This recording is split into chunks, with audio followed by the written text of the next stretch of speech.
The familiar, agonizing cramp in my stomach slowly began to subside. I stared at the unappetizing bowl of chicken broth in front of me. The range hood in the kitchen was still emitting a faint, residual hum. The hands-of-the-wall clock had just ticked past 7:25 p.m. Inside this two-bedroom condo in a gloomy Seattle suburb, it was so quiet you could hear a pin drop. I massaged my aching stomach, just about to get up and put the bowl in the sink, when my iPhone screen on the dining table suddenly lit up. It was an iMessage from Carter. "Honey, I am so sorry. The convention here in Chicago hit a major snag.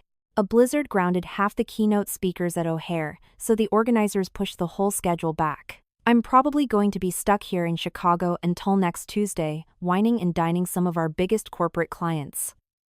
Is your stomach flu getting any better? Remember to take your meds. Don't just eat plain broth, order something easy to digest on DoorDash. I just sent you some money. Don't worry about the cost." Immediately following the text was a notification for a $300 Apple Cash transfer, along with a cute, apologetic bitmoji of him sending a hug. Looking at the words on the screen, the irritation I felt from being sick was slightly smoothed over. We had been married for 3 years, and Carter had always been this gentle, meticulous, and family-oriented. He owned a substantial stake in a high-performance auto repair shop. He was always incredibly busy, but no matter how late he got home, he would always walk on tiptoes to check if I had kicked my blankets off in my sleep. Before he left for this Chicago trip, he had specifically checked the condo's water, electricity, and gas valves. He even sorted my stomach medication by the hour, placing them neatly into a little plastic weekly pill organizer. I was just about to type a reply telling him to focus on work when the doorbell suddenly rang. I slipped on my slippers and walked to the entryway. Looking through the peephole, I saw Heather, my sister-in-law who lived on the 6th floor directly above us. She was holding a covered ceramic soup tureen, standing somewhat awkwardly under the dim, flickering motion sensor light of the hallway. I quickly opened the door. A rich, savory aroma of homemade chicken and wild rice soup immediately hit my face. "Claire, are you feeling any better?" Heather looked at my pale face, her eyes filled with heartache. Before Carter left, he specifically came upstairs to tell me, "Your stomach was acting up and asked me to look out for you." I spent 3 hours slow simmering this soup. I put some finely minced turkey in it, it's the best thing for digestion. Seeing you down here all alone in a cold, empty kitchen just breaks my heart. Come on up to my place, let's eat together. Looking at Heather's gentle face, which carried a hint of perpetual exhaustion, a wave of warmth surged in my heart, mixed with an indescribable bitterness. Heather was my cousine-in-law by law. 6 months ago, my cousin, David, died in a sudden, tragic accident when his sedan was rear-ended by a speeding 1.8-wheeler on a dark stretch of Interstate 90. He left Heather all alone in that 6th-floor condo, a place they had originally bought to be their starter home. For the past half-year, she often sat upstairs alone, crying her eyes out. Carter and I, afraid she might do something drastic, frequently invited her down for dinner. After David passed away, she seemed to treat us as her only emotional anchors. Her care for me was even more meticulous than my own mother's back in Ohio. "Heather, this is too much trouble." I was just going to force down a bite here, I politely declined, feeling a bit embarrassed. "We're family, there's no need for that. David is gone, you two are the closest family I have left. Hurry up and come upstairs, the soup will get gross if it gets cold." Heather didn't take no for an answer, firmly grabbing my wrist. Her hands were a bit cold, but her grip was resolute. I couldn't bring myself to refuse again. I grabbed my phone and followed her up to the 6th floor. The layout of the 6th floor unit was identical to ours. But because Heather had been living alone for months, the air always carried a faint, lingering scent of lavender and vanilla. The candles she burned every day next to David's memorial photo. The living room was spotless. A cream-colored lace runner lay across the coffee table. The vintage, oversized fabric sofa was faded from washing, but impeccably clean. "You sit on the couch for a second." I'm going to the kitchen to slice up some of those pickled cucumbers I made. They really help open up the appetite. Heather pressed me onto the sofa and turned into the kitchen. I held the steaming bowl of soup and took a small sip. The warm, savory liquid slid down my esophagus, genuinely soothing my spasming stomach. I leaned back against the sofa cushions, habitually reaching to pick up my phone to text Carter back. My hand slipped.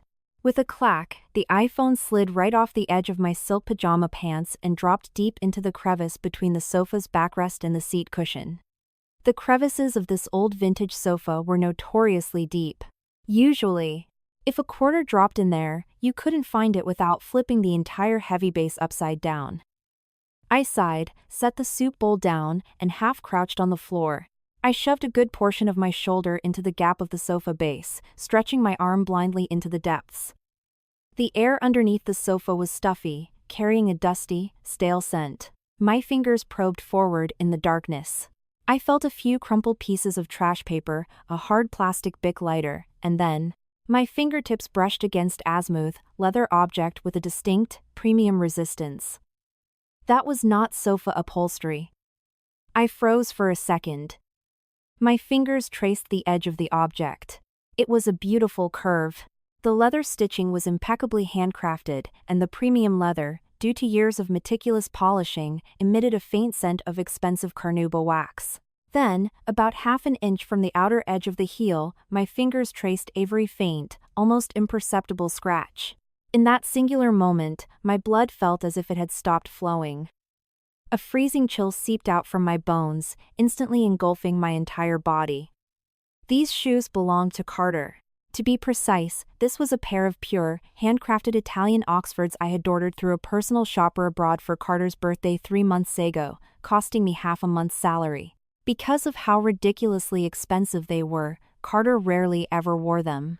That specific scratch happened once when he attended a friend's wedding and accidentally scuffed it against the metal frame of a revolving door at the Waldorf Astoria. When he got home that night, he spent half an hour heartbrokenly buffing it with shoe polish.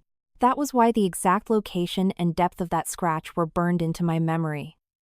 But why would this pair of shoes, the very shoes he treasured, the ones he explicitly claimed he had to wear to Chicago to impress his big corporate clients, I be hiding under the sofa in my widowed cousin-in-law's apartment on the 6th floor? Furthermore, the edge of the sole was stained with a bit of half-dried, yellowish mud. The exact kind of mud left on our suburb sidewalks after the brief rainstorm we had just this afternoon. My brain crashed into a total blue screen state for several seconds.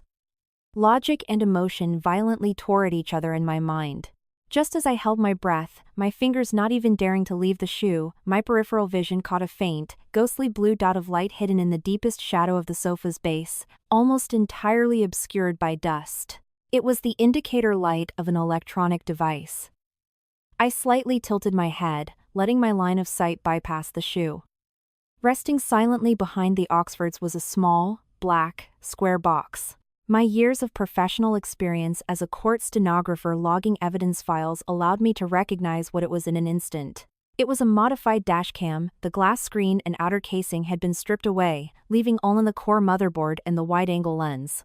That ghostly blue dot was blinking steadily at a frequency of once per second.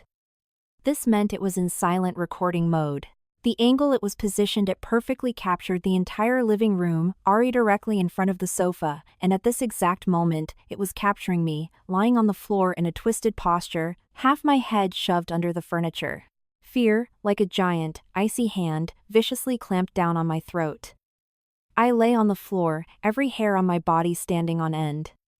Cold sweat instantly soaked through the cotton back of my pajamas. In this cramped space, less than 8 inches from the floor, I could hear the thud-thud of Heather's knife hitting the cutting board in the kitchen. I heard the bubbling of boiling water on the stove.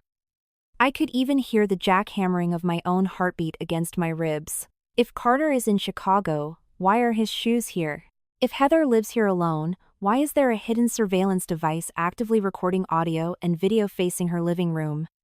What are they monitoring? Or rather, what are they guarding against? I bit down on my lower lip so hard my teeth sank into the flesh, not letting go till I tasted the faint, metallic tang of blood in my mouth. My years working in the civil courts had shown me too many clients who lost everything at the critical moment because they acted on impulse. In cases of marital betrayal and property disputes, countless bloody lessons were carved into my brain. When you discover a fatal secret in the enemy's enclosed space, you must never scream. You must never confront them. You must pretend absolutely nothing has happened. I forced myself to retract the hand touching the leather shoe. Like a dying fish, I slowed my breathing rate and slowly, seamlessly, pulled my shoulder out from under the sofa. I didn't dare touch the blinking blue light, nor did I dare reach deeper for my iPhone. I grabbed the armrest of the sofa and stood up, my legs so weak they could barely support my body weight. I took a deep breath, violently burying terror in my eyes into the deepest recesses of my soul. I pasted on my usual, slightly weak and helpless expression, turned toward the kitchen, and called out, "Heather." My phone fell way too deep. "It's full of dust down there, I can reach it. Could you lend me your phone to call it? Maybe if I hear it vibrating I can fish it out from the side?" My voice was steady, even carrying a hint of my usual everyday annoyance. I didn't know if Heather could see my face from the kitchen, but I had to gamble. I had to gamble that she hadn't noticed my abnormality yet. The chopping in the kitchen paused. A few seconds later, Heather walked out wiping her hands on an apron, her face still carrying that gentle, almost ingratiating smile. "Dropped it in?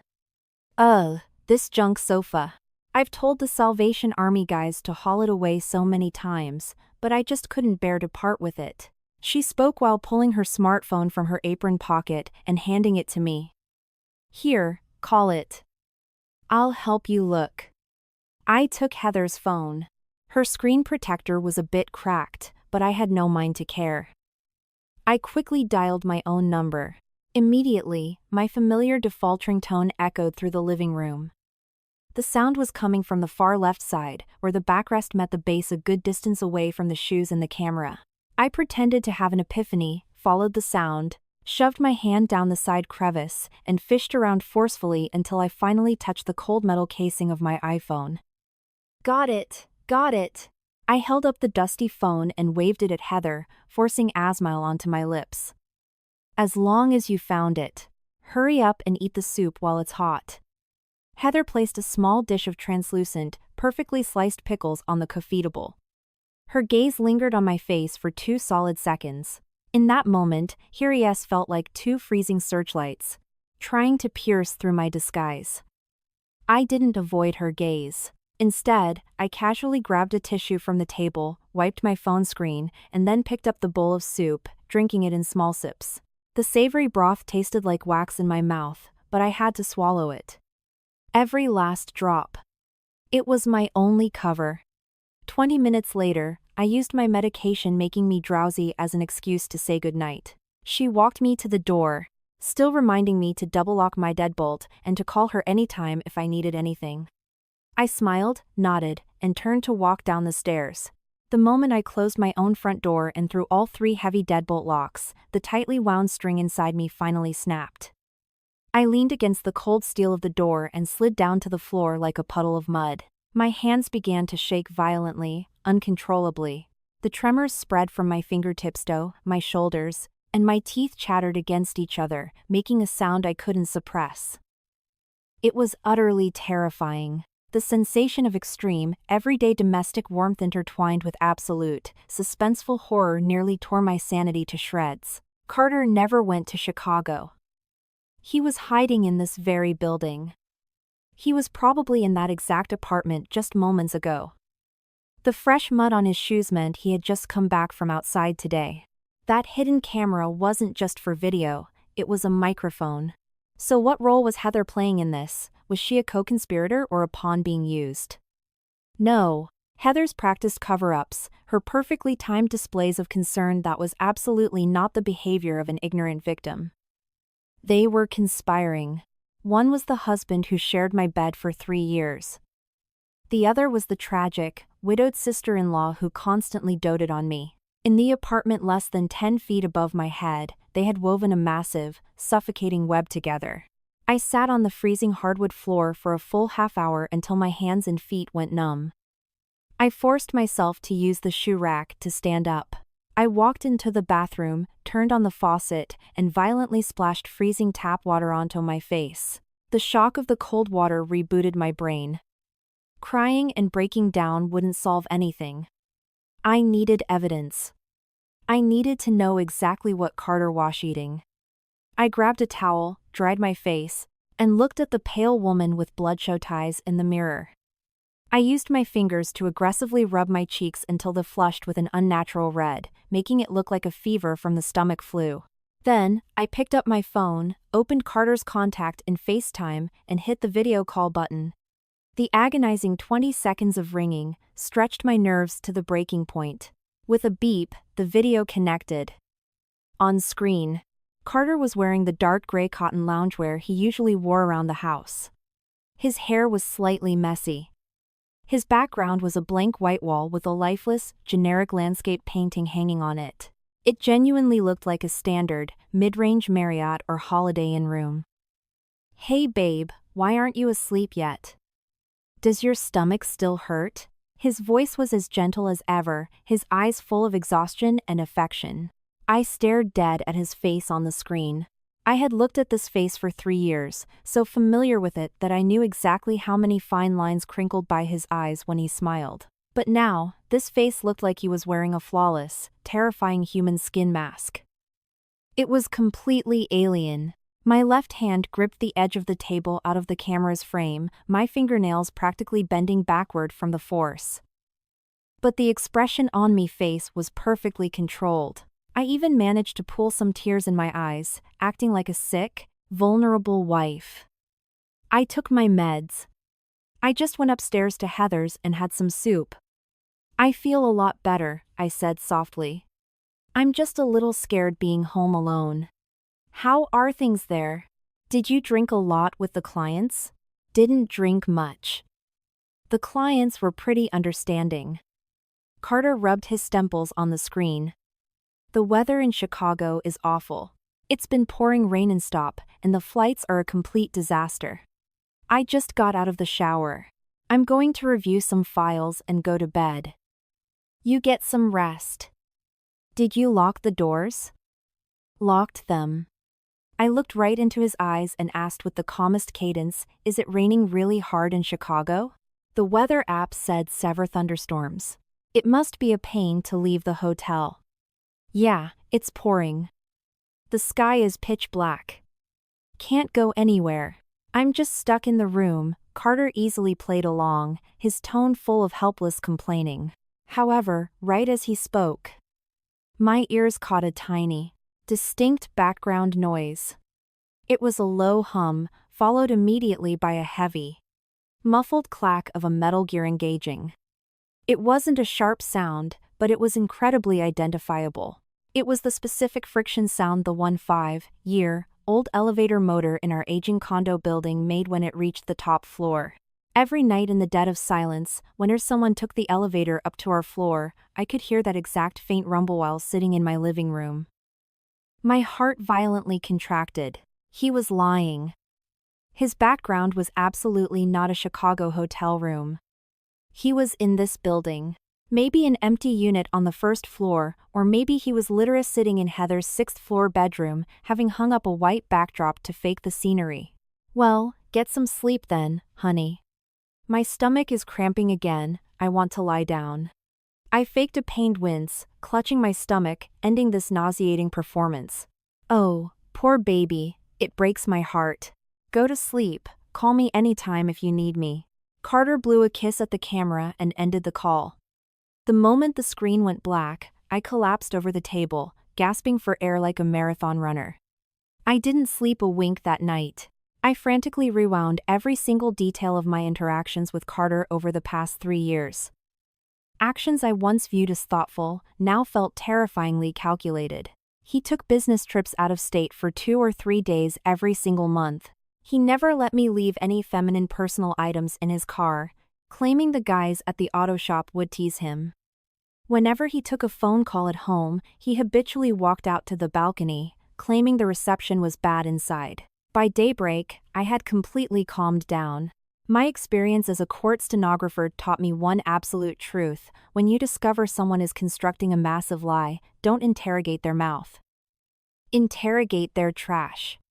Because people can lie, but the waste generated by their life cannot. At 8:00 a.m., I washed up as usual, put on a sharp business suit, and applied light makeup to cover my dark circles. I didn't blindly storm up to the 6th floor to confront them. I knew Carter's personality. He was an incredibly arrogant control freak. He never allowed anything to fall outside of his calculations. If I alerted him now, he would have 10,000 excuses ready. He could claim the shoes were given to the sister-in-law to be polished, and the camera was a security device he installed to protect a vulnerable widow. What I needed was ironclad evidence that even he couldn't dispute. I grabbed my purse and walked downstairs. The morning in the condo complex was full of life. Coffee carts were steaming, and the morning commute crowd was rushing by. I walked straight out the back gate of the complex to the local recycling and scrap yard. The owner, Old Bill, used to be our complex's head of security. 3 years ago, he was let go due to his age, so he set up this yard to collect scrap.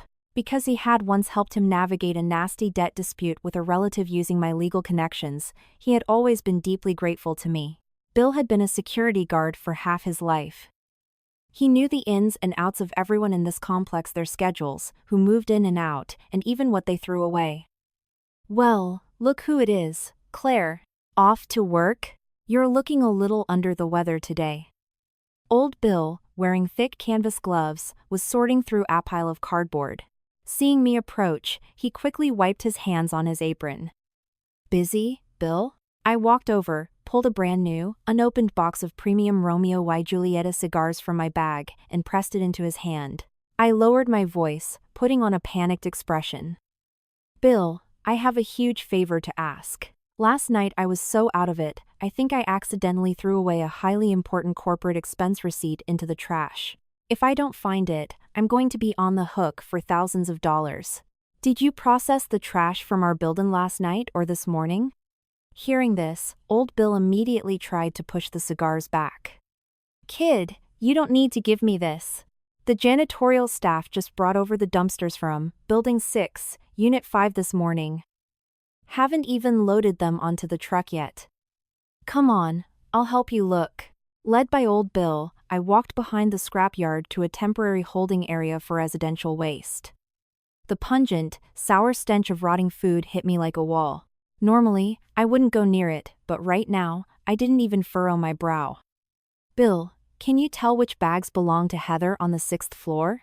I was at her place last night. The receipt might have fallen into her trash can." My heart was beating out of my chest when I asked this. Old Bill might be older, but his eyes were sharp. He scanned the pile and reached into a heap of colorful plastic, pulling out a heavy-duty, gray drawstring. "Glad bag. It's definitely this one," Old Bill said with certainty. "In that whole unit, only Heather buys these expensive heavy-duty gray bags with the drawstrings. After David passed, she lives alone, doesn't make much trash. Usually only takes it out every 2 days. Thanks, Bill. Let me dig through it, don't get your hands dirty." I crouched down, put on the spare gloves Bill handed me, and suppressing the nausea churning in my stomach, I untied the drawstring of the gray bag. The top layer consisted of typical fruit peels, used tissues, and the remnants of the pickled cucumbers I didn't finish last night. I dug deeper, very slowly, terrified of missing a single detail. When I reached the very bottom, a flattened, premium cardboard takeout box revealed itself. This was absolutely not the kind of takeout a frugal widow like Heather could afford. I carefully pulled the box out. Printed on it was the logo for the Capitol Grill, one of the most expensive and exclusive steakhouses in downtown Seattle. On the side of the box was a half-torn order receipt. My eyes locked onto the print time. Yesterday, 19:45. That was exactly half an hour after Carter texted me, saying he was trapped in a Chicago hotel by a blizzard. The items listed on the receipt felt like a resounding slap to my face. Lobster bisque X1 truffle mac and cheese X2 bone-in dry-aged ribeye X2. At the very bottom of the receipt, clearly printed under the special instructions section, was a line of text, VIP regular. Deliver to the usual spot, 6th floor. Leave behind the fire extinguisher cabinet. Do not knock. My fingers tightly gripped the greasy receipt. This was not a casual, one-off affair. This was a long-term, perfectly synchronized cohabitation routine. The usual spot. Do not knock. This proved Carter appearing here at this time was far from a first-time occurrence. Just a few feet above my head, they were living a secondary, lavish life as a couple. If the takeout receipt merely confirmed they were together, what I found next, in the deepest corner of the trash bag, thoroughly annihilated the last pitiful, laughable trace of illusion I had about this marriage. It was a blister pack of pills, mostly clipped away. This was the imported lisinopril Carter took for his blood pressure. He had a mild family history of hypertension. He only needed half a pill a day.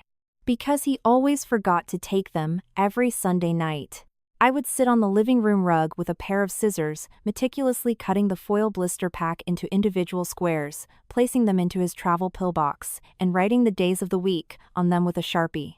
With trembling hands, I picked up the aluminum foil strip.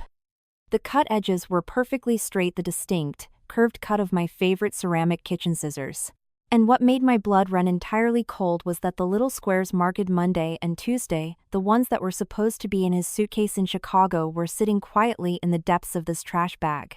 The Sharpie ink was slightly smudged, but I instantly recognized my own handwriting.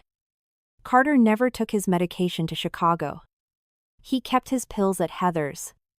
What did this mean? It meant he entrusted his most vulnerable, physical weakness to another woman.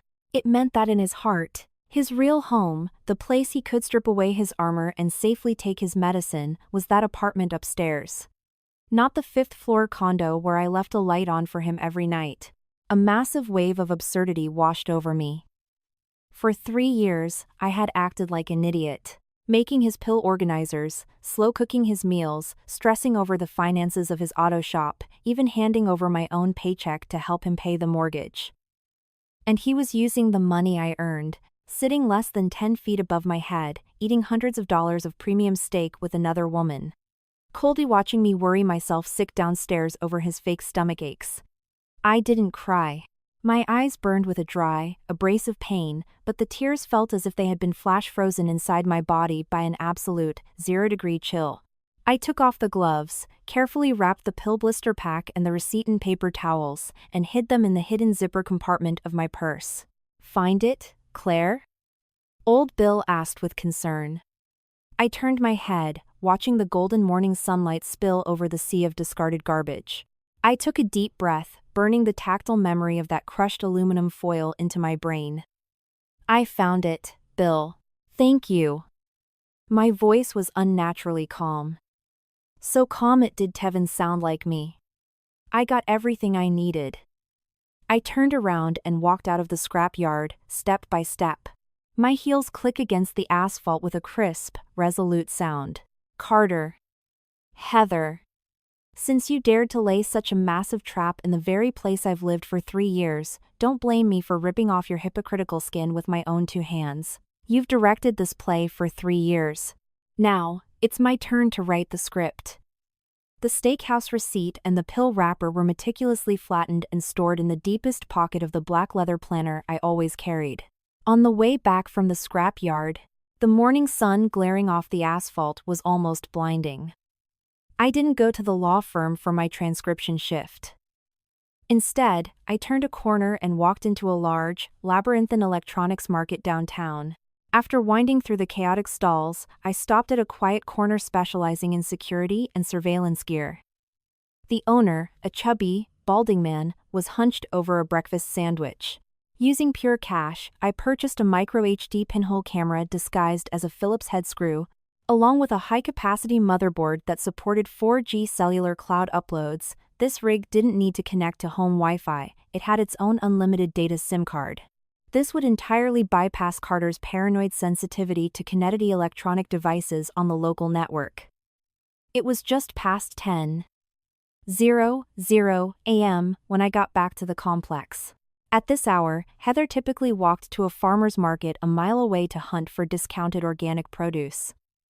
If Carter was really lurking in her apartment, he was likely catching up on sleep and would never dare step outside.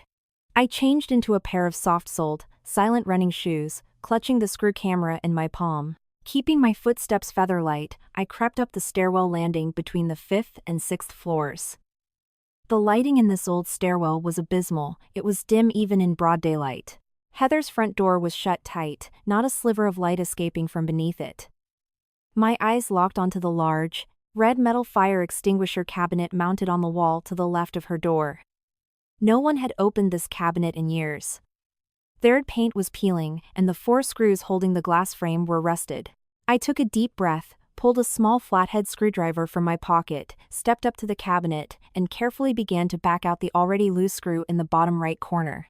The faint creak of grinding metal was infinitely magnified in the dead silence of the hallway. My heart was hammering out of control. My palms were slick with sweat. I kept my ears pricked, listening for the slightest sound from behind the 6th floor door. The moment a lock clicked, I would shove the screwdriver away and pretend I was just walking down to take out the trash. Thankfully, the door remained dead silent. I quickly swapped the real screw with the camera screw, adjusting the wide-angle lens so it had a perfect view of Heather's welcome mat and the upper half of the staircase. Then, using heavy-duty double-sided mounting tape, I secured the grain-sized motherboard and flat battery pack to the visual blind spot on the inside lip of the metal cabinet. Mission accomplished.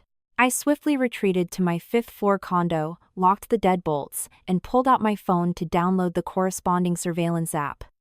I punched in the device code. The screen went black for a few seconds, then flickered to life. Through the slight fisheye distortion of the lens, the entire 6th-floor landing was clearly displayed on my iPhone.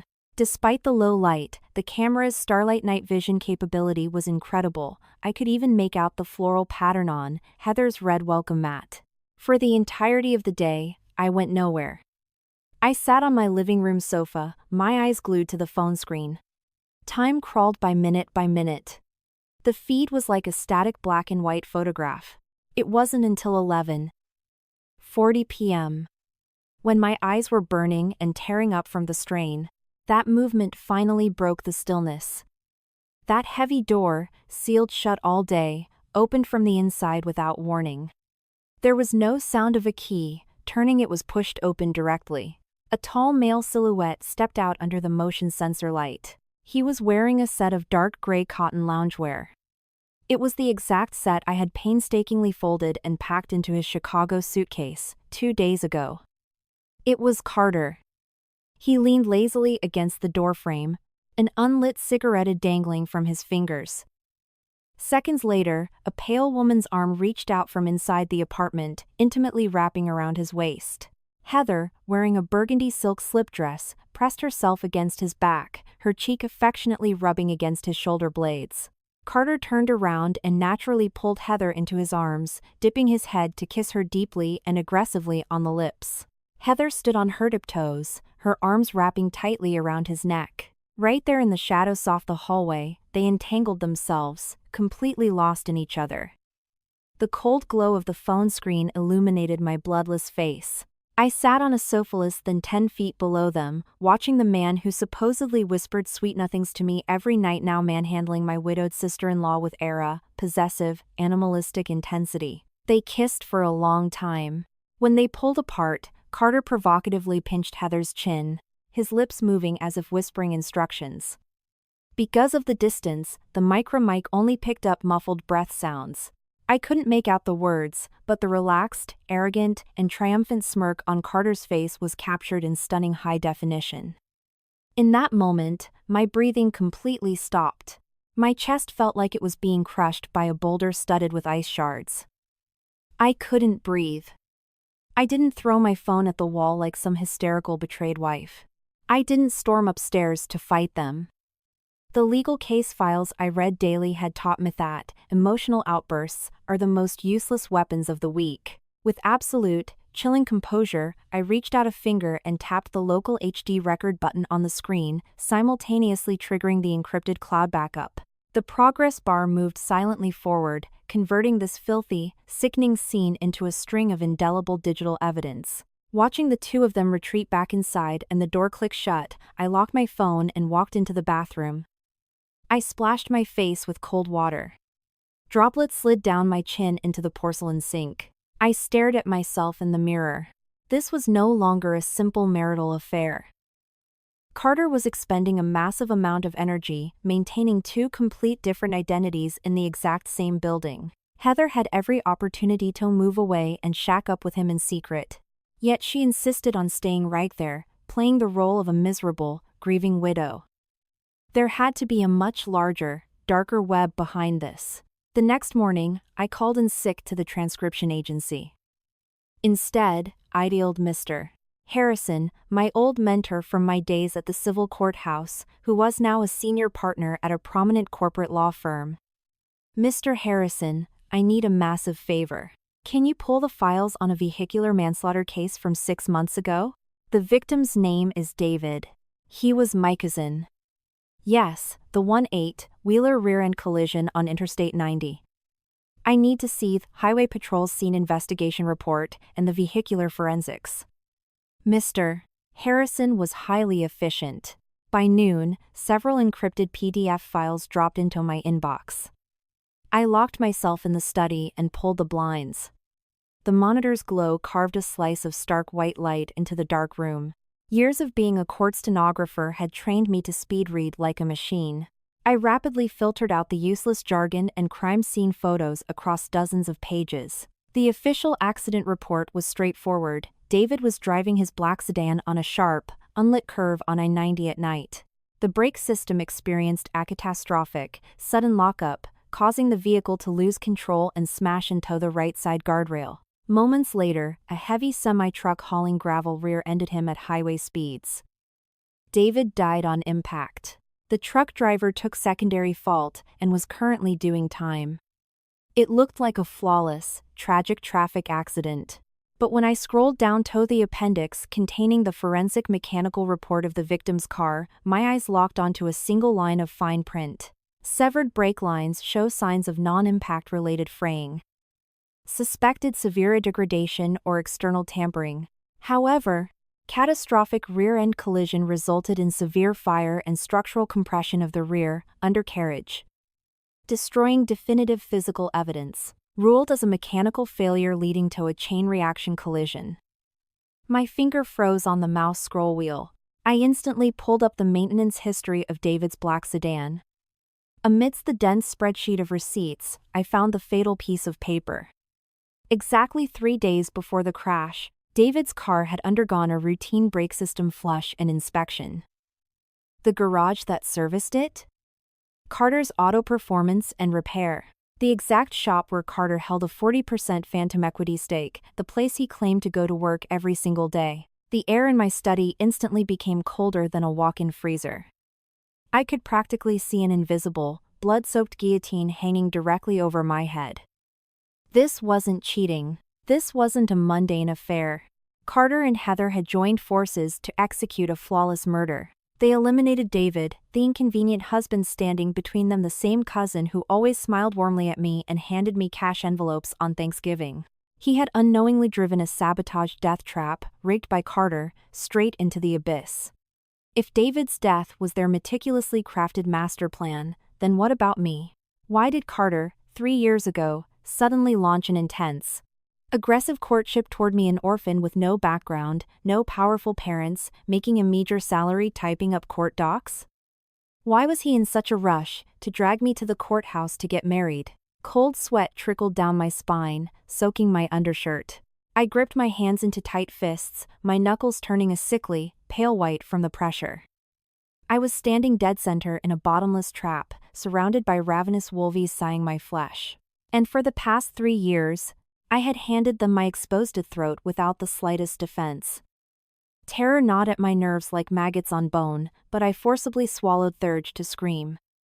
I couldn't panic. If I took one wrong step now, I would become the next David. At 4:00 p.m. on Tuesday, the sound of a key turning echoed from the front door. I was sitting on the sofa, holding an open magazine. Carter walked in. He was wearing a slightly wrinkled dark trench coat, carrying 2 shopping bags stamped with generic Chicago Souvenirs logos. His face bore that exhausting, loving expression I used to know so well, but which now made my skin crawl. "Honey, I'm home," he said, taking off his shoes and dropping the bags. He strode over to the sofa, bringing with him a faint gust of cool air, and reached out to feel my forehead. "Fever gone?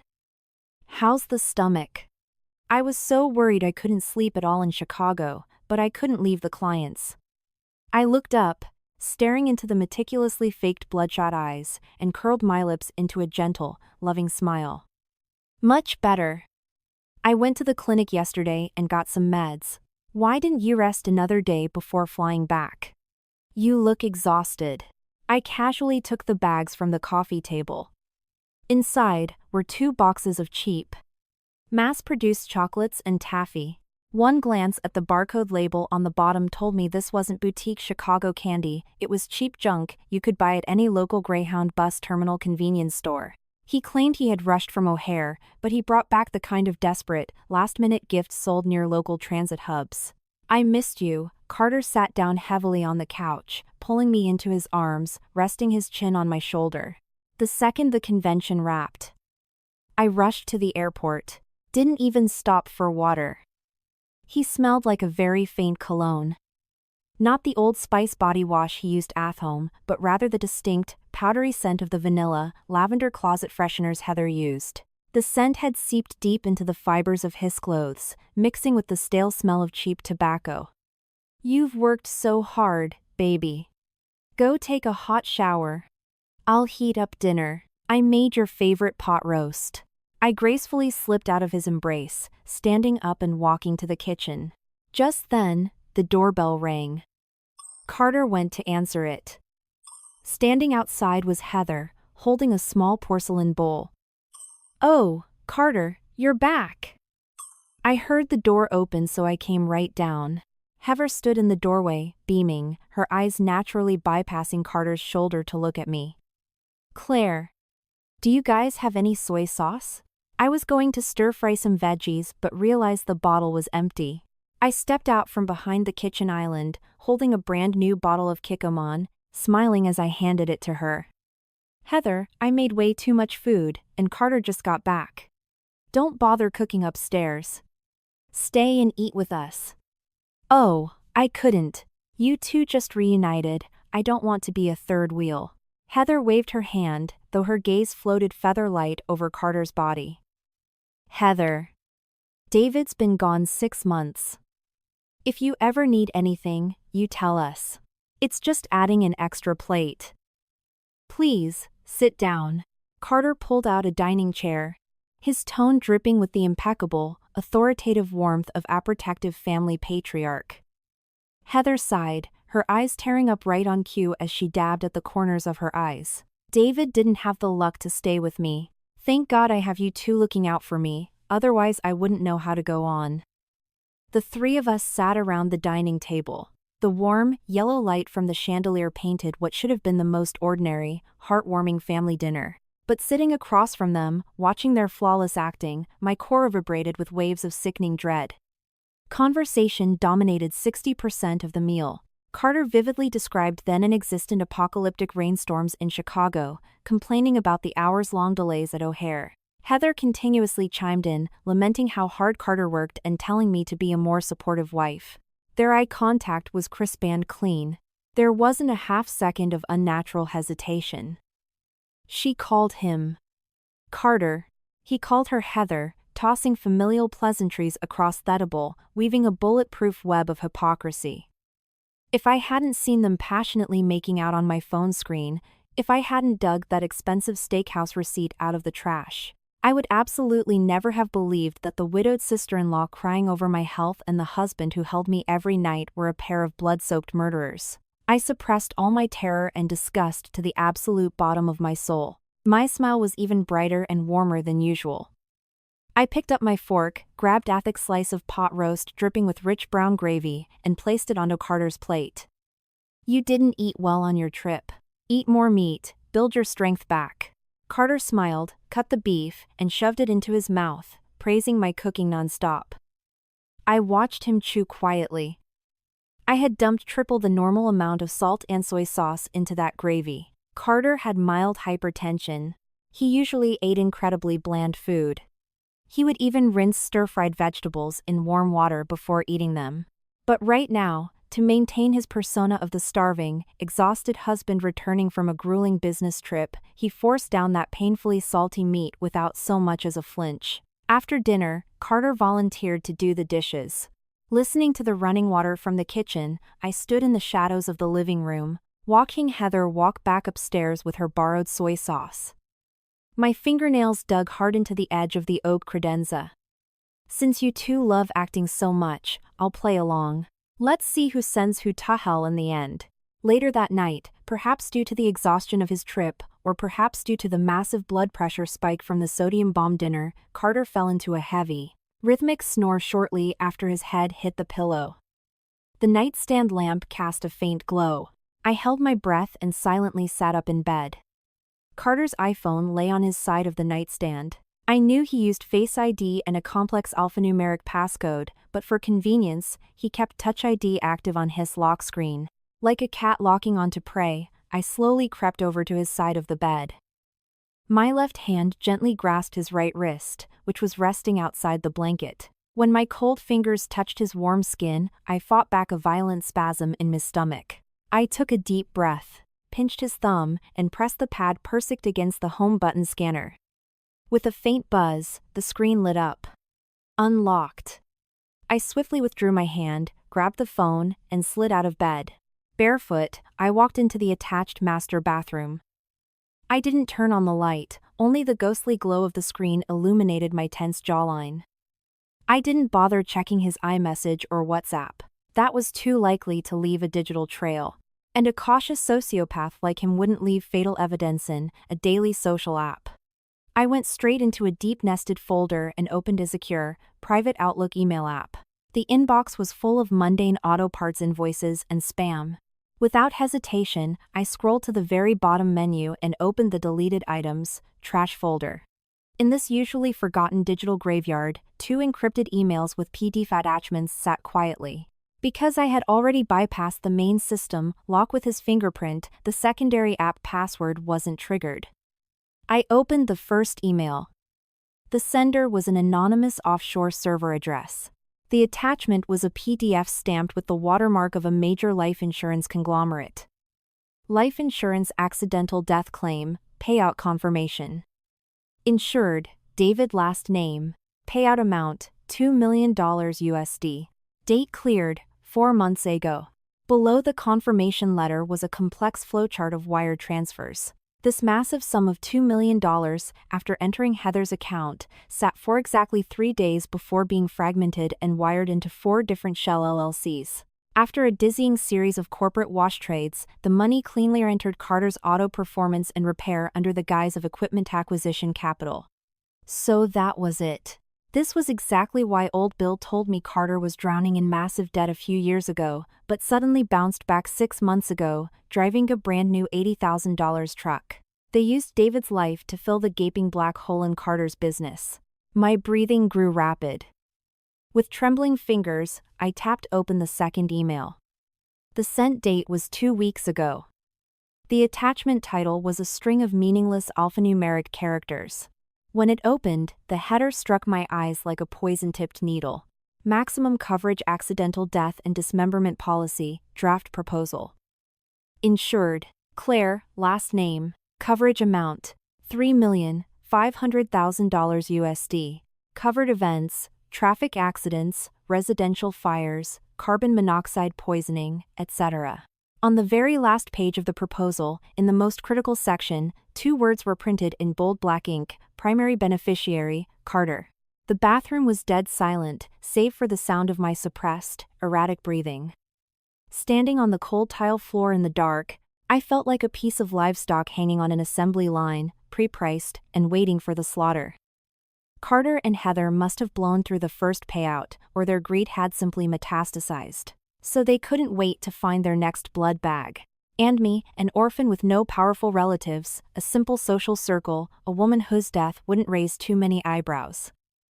I was their perfectly selected, premium consumable. They spent 3 years putting on a show of marital bliss.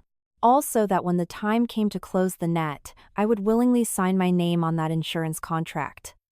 And then, I would die completely logically in an unavoidable tragedy. A muffled groan suddenly came from the bedroom, followed by the creak of the mattress springs. My hand jerked violently, almost dropping the phone onto the tiles. I held my breath, ears straining for any noise outside. A moment later, the rhythmic snoring resumed. The micro-tremors in my body completely took over. My hand shook so badly I could barely hold the lightweight smartphone. It felt like iron claws were squeezing my heart, the pain making me double over. 3 years. Over 1,000 days and nights of companionship, traded for a cold, clinical death contract. But this agony lasted only a few seconds. When my eyes refocused on the beneficiary name, the sorrow receded like a crashing tide, replaced by an absolute, ice-cold, psychopathic level of clarity. I quickly screenshotted the core pages of the 2 emails and airdropped them to a hidden, encrypted cloud drive I had set up just for this. Then, I meticulously scrubbed the screenshot history and the background app cache. I turned off the screen and walked back into the bedroom. Carter was sleeping on his side, half his face buried in the shadows, still looking like the thoughtful, perfect husband. I placed the phone back on the nightstand, matching its exact original angle down to the millimeter. Then, I pulled back the covers and lay down next to him again. In the darkness, I stared wide-eyed at the ceiling. This 2-bedroom condo was once my only safe harbor in this city. Now, it was a ticking time bomb, a grave waiting to swallow me. But I wouldn't run. Running would only make them change their tactics and hunt me down another way. I was going to stand my ground right here, peel off their hypocritical skins with my own hands, and watch them march step by step into destruction within their own web of lies. The morning sun sliced through the gap in the blinds, casting a pale, narrow beam across the floorboards. I sat on the edge of the bed, listening to the steady breathing of the man beside me. Beneath this serene facade lay a malice profound enough to grind my bones to dust. Last night, the death contract and the money laundering flowcharts burned in my memory like branding irons. It took every ounce of my willpower to suppress the urge to wrap my hands around his throat. I stood up softly, smoothed out the wrinkles in the sheets, and walked into the kitchen. Just like the 1,000 mornings before, I began making breakfast. Oil sizzled quietly in the skillet. The edges of the eggs crisped into a golden brown. My movements were mechanical and precise. When Carter walked out of the bedroom, rubbing his eyes, wearing his lazy morning smile, I handed him a mug of black coffee, my lips curling into a gentle arc. Morning. Careful, it's hot. Thanks, babe. He leaned in and planted a kiss on my forehead. The smell of stale tobacco mixed with vanilla closet freshener invaded my nose, making my stomach churn violently. But the smile on my face didn't crack in the slightest. I need to drop off some massive transcription files at the law firm today. I might be back a little late this afternoon, I said, untying my apron. Don't push yourself too hard. Your stomach is still recovering. He took a bite of the eggs, looking at me with deep concern. Take an Uber. Don't take the bus. Let me know if you need more money. I nodded, grabbed my purse, and headed for the entryway. The moment the heavy deadbolt clicked shut behind me, the gentle mask on my face is shattered like porcelain, replaced by a bone-deep, frigid clarity. I didn't head to the bus stop. Instead, I navigated the winding walkways of the condo complex and headed straight to the back alley recycling yard. Old Bill was in his faded work jacket, wearing his canvas gloves, using a greasy screwdriver to dismantle a rusty box fan. Claire, no work today? You look even worse than yesterday. Old Bill squinted, the wrinkles around his eyes bunching up. I pulled up a cracked plastic stool and sat down. I wasn't going to use the lost receipt excuse anymore. Bill, I came out of my way to ask you some very important questions. You have to tell me the absolute, honest truth. Old Bill stopped. He slowly placed the screwdriver onto a pile of scrap metal. He looked at my grave expression and sighed. What happened, kid? Did your man get mixed up with another woman? Bill. You used to be the head of security here. You know everyone's background better than anyone. I leaned forward, lowering my voice. I need to know. Before my cousin David died in that car crash, what was the real financial situation of Carter's auto shop? Old Bill went silent for a moment. He pulled a crumpled pack of cigarettes from his pocket, gave me an apologetic look, and lit one. Blue smoke drifted into the morning air. I always knew this day would come. That man has bad blood in his bones. 2 years ago, his shop wasn't just doing poorly, it was a bottomless pit. He took out massive high-interest loans from some shady loan sharks to open a second location. Lost it all. Old Bill tapped his ash and continued.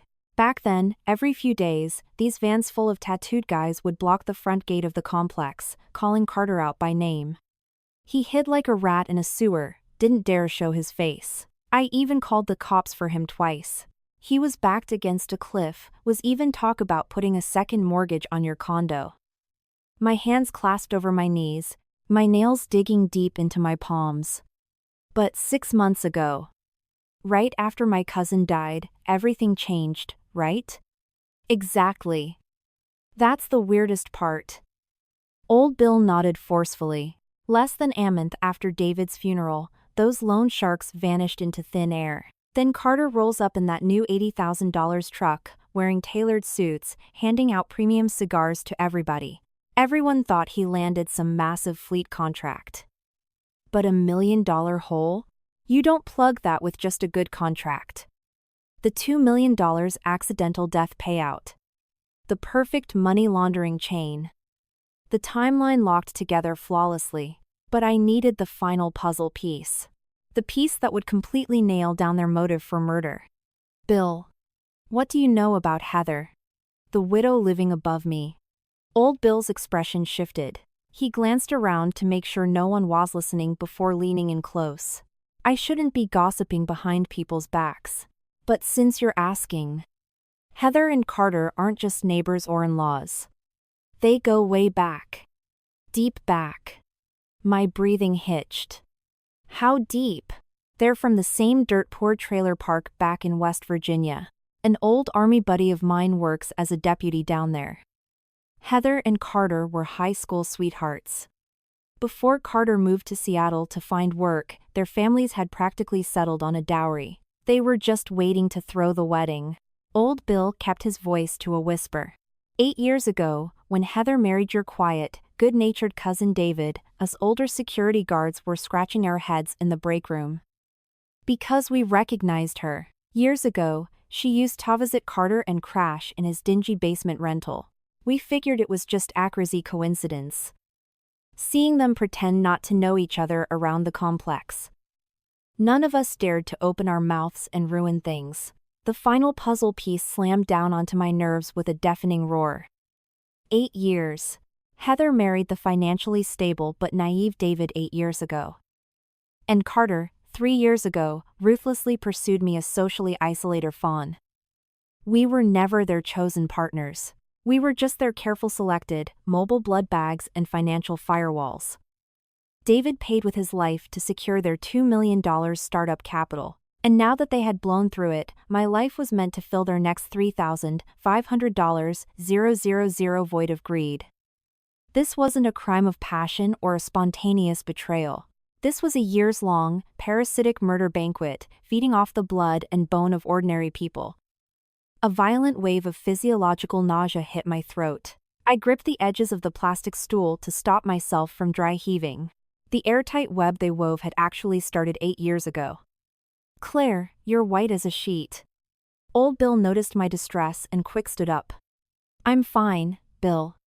I just finally did the math. I forced my hands to let go, unzipped my purse, and pulled out a thick manila envelope containing $1,000 in cash I had withdrawn yesterday. I shoved it into Old Bill's rough hands. Bill, buy yourself some good cigars. What you told me today goes to the grave. Don't mention it to a soul, especially not Carter or Heather. If they ask, just tell them I was looking for a lost Amazon package. Old Bill tried to push the thick envelope back, but I held his wrist firmly. Please, Bill, take it. It gives me peace of mind. What you gave me today is worth 10,000 times this. I turned and left the yard.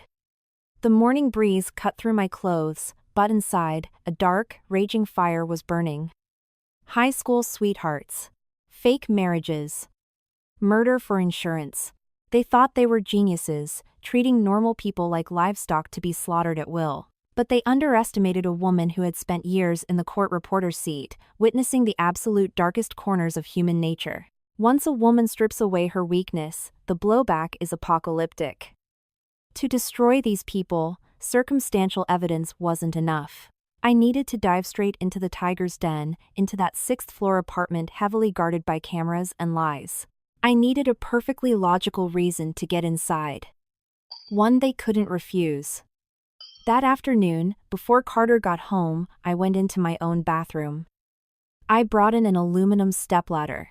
Using a flathead screwdriver, I carefully pried open the drop-ceiling access panels near the main plumbing stack. The space above was dusty and filled with a complex web of PVC pipes. Our old condo building had a notoriously terrible plumbing design. The main sewage line for the sixth-floor bathroom ran directly down through my ceiling into a massive P-trap cleanout valve before joining the main building stack. I put on an N95 mask, clicked on a flashlight, and used a heavy-duty pipe wrench to grip the rusted cleanout cap of the P-trap.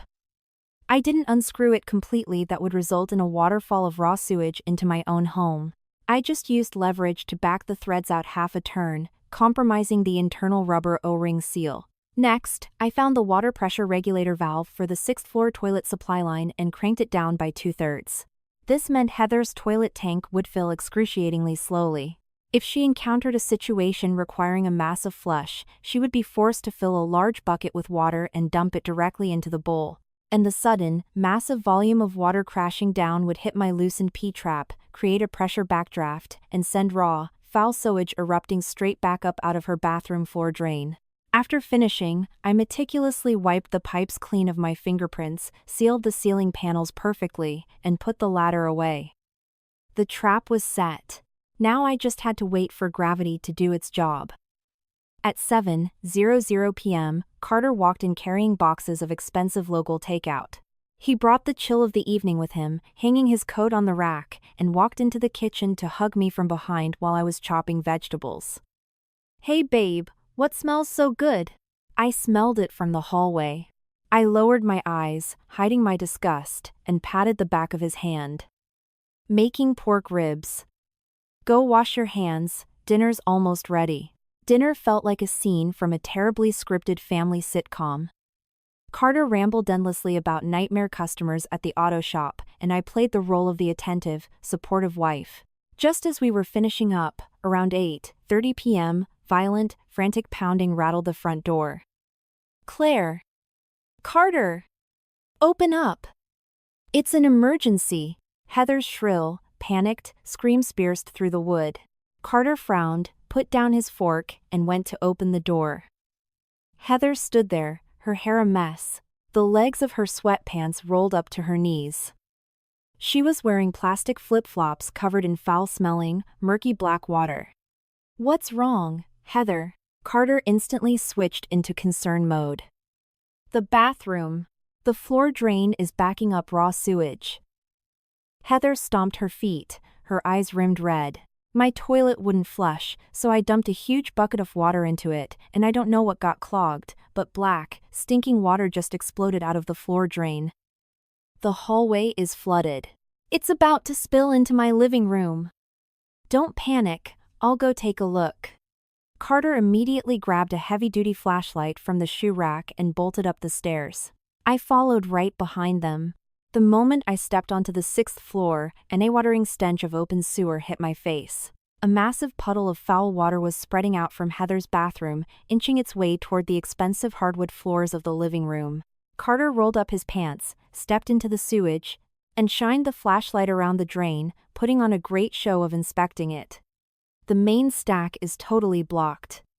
Carter stood up. "These old pipes are shot. Heather, it's too late to call an emergency plumber tonight. Even if they fix it tomorrow, the smell and the dampness won't air out for 2 or 3 days. He turned his head to look at me. In the dim light, his eyes flashed with a barely perceptible glint of calculation. Claire, Heather can't stay up here. How about this? Let Heather sleep down in our guest room for a few days. I'm a big guy, I'll just rough it on the living room sofa. Heather immediately waved her hands, her face a mask of anxiety and guilt. No. I can't intrude on a young couple like that. I'll just go down to the Motel 6 on the corner for the night. Absolutely not. David is gone, you are our family. Do you think I'd let you sleep in some sketchy roadside motel? Carter's tone left no room for argument, playing the responsible protector perfectly. The two of them played off each other, executing their routine with masterful precision. Carter's calculus was brilliantly cruel. He expected me, the accommodating wife, to show my generosity. He wanted me to give up my space, perhaps even insisting I sleep in the guest room while they took the master. Either way, if I stayed on the 5th floor, I would remain squarely inside his domain, making it infinitely easier for him to orchestrate his accidental death insurance plot. I stared right into Carter's eyes. In that microsecond, I caught his jaw muscle tense slightly. It was the anxiety of a hunter waiting for the prey to step on the snare. I stepped forward and grabbed Heather's cold hands. Her fingertips were trembling slightly, whether from the adrenaline of acting or the thrill of thinking their plan was flawless, I didn't know. My palms, however, were dry and warm. Carter is right, Heather. You cannot go to a motel. My voice was soft, but carried an undeniable firmness. But you sleeping downstairs, and Carter taking the couch, won't work. He does heavy lifting at the shop all day, his back can't take it. How about this? Since only your bathroom is ruined, I'll move up here and sleep in your guest room to keep you company. You can come downstairs during the day to use our bathroom and shower. We'll still cook and eat together. Once the pipes are fixed, I'll move back down. The air in the hallway instantly solidified. A flash of utter shock crossed Heather's eyes. This was completely outside her script. Carter froze, too. He clearly hadn't anticipated that I would volunteer to move into the very lair holding all their darkest secrets. But after a split second of stiffness, Carter's eyes lit up. This was actually a better outcome than he had planned. By moving me upstairs, I was placing myself under Heather's 24/7 surveillance, isolated from the familiar environment of my own home, making me completely defenseless. Claire, it's so gross and smelly up here. Are you sure you want to suffer through that? Heather gripped my hands, looking overwhelmingly grateful. We're family. What's a little smell? Let me go pack a bag. I pulled my hands back and turned toward the stairs. As I walked down, out of their line of sight, the corners of my mouth curled into a frigid, predatory smile. The next morning, after breakfast, Carter left early for the auto shop. Heather grabbed her canvas tote bags and went downstairs, heading to the farmer's market a mile away to maintain her frugal widow persona. The moment the deadbolt clicked shut, the 6th-floor apartment fell into a deathly silence. I stood in the center of the guest room and took a deep breath. The air still carried the faint stench of the sewage mixed with the nauseating scent of lavender and sandalwood. This apartment had been set up like a prison cell, ready to cage its prey. But the small carry-on suitcase I brought upstairs contained more than just clothes. Hidden beneath my sweaters was a roll of industrial double-sided tape, a high-end Bosch laser distance measure, and a pair of sterile latex medical gloves. My years working on civil litigation, specifically property disputes, had given me an almost pathological intuition for spatial geometry and floor plans. Trying to find hard evidence in this apartment by rummaging through drawers or closets was suicide. The slightest displacement of a hair would trigger Heather's paranoid radar. The real secrets would be sealed, inside the architectural blind spots of the building itself. I snapped on the latex gloves, pulled out the laser measure, and began conducting a precision survey of the unit's layout. I started from the guest room window, shooting a red laser to the doorway to get the linear depth. Then I walked into the living room, placed the base of the laser flush against the shared wall, separating it from the guest room, and shot it across. The digital numbers flickered and stabilized. I closed my eyes, mentally overlaying these measurements against the identical floor plan of my fifth-floor condo. A fatal discrepancy emerged. Downstairs, the load-bearing wall separating the living room and the guest room was a standard 9.5 inches thick. But up here, doing the reverse math of the interior dimensions, that wall was an astonishing 21 inches thick.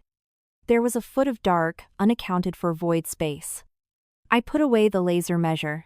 My gaze swept the room like a searchlight, locking onto a massive, heavy, ornate solid oak entryway mirror. It looked entirely out of place next to Heather's cheap, faded furniture. It was heavy, its dark mahogany-stained edges sitting perfectly flush against the wall, not even leaving a gap for the baseboards. It stood like a silent sentinel guarding that 1-2-inch anomaly. I walked up to the mirror. I didn't touch the glass to avoid fingerprints. Instead, I crouched down and pressed my palms against the bottom edge of the wooden frame. I closed my eyes, feeling the grain of the wood, inching my fingers inward. At the bottom right corner, about 2 inches off the floor, my fingertips brushed against a smooth, unnatural metallic seam. I took a deep breath, channeled all my upper body strength into my arms, and pushed inward directly against that seam. With a faint, almost inaudible click, the resistance of a heavy magnetic latch gave way. The massive mirror, seemingly embedded in the wall, pivoted smoothly outward on a hidden left side hinge, swinging open like a vault door to reveal a 4-inch gap. A rush of dry, stale air, smelling of mildewed paper and some sort of chemical astringent, drifted out from the pitch-black void inside the wall. I turned on my phone's flashlight and shined it into the hidden compartment. It was divided into 3 shelves. The bottom shelf held a biometric steel safe. The middle shelf was stacked neatly with bundles of cash wrapped in bank bands. And on the top shelf lay a solitary, black leather-bound ledger, sitting next to a translucent orange prescription pill bottle with the label ripped off. I reached in and pulled the ledger out. The leather was cool to the touch. It flipped open the yellowing pages. It was filled with Heather's jagged, heavy-handed handwriting. This wasn't a ledger. This was a blood-soaked murder chronicle. April 12, David's $2M payout cleared. Withdrew $200K cash as agreed for operational float. Remaining $1. 8M washed through 5 LLCs, wired into Carter's auto shop as equipment capital. Crisis averted. Sept 5, auto shop hit with EPA fines for illegal dumping. Facing closure. Cash reserves dry. Need to initiate Plan B as soon as possible. Carter reducing visits upstairs to fake exhaustion. Oct 10, Target, Claire vitals, are normal. Max AD and D insurance confirmed are purchasable, up to $3. 5M, Plan, Carter initiates, uses marital security to guilt her into signing. My eyes scanned the cold, clinical text. A massive wave of absurdity and ragged twisted together inside me. They didn't even use my name in the text. They called me Target. To them, I wasn't a living human being. I was just a walking stack of dollar bills. Flipping to the last few pages, I found a detailed script for a staged accident. It detailed exactly how to exploit the aging wiring of our condo building hostage, a flawless electrical fire in the 5th-floor kitchen. And at the critical junction of this script, a sentence was heavily circled in red ink: night before the fire, increase sedative dose in dinner. Ensure target immobilized and unable to call for help during initial combustion. Result: perfect smoke inhalation death. Sedative.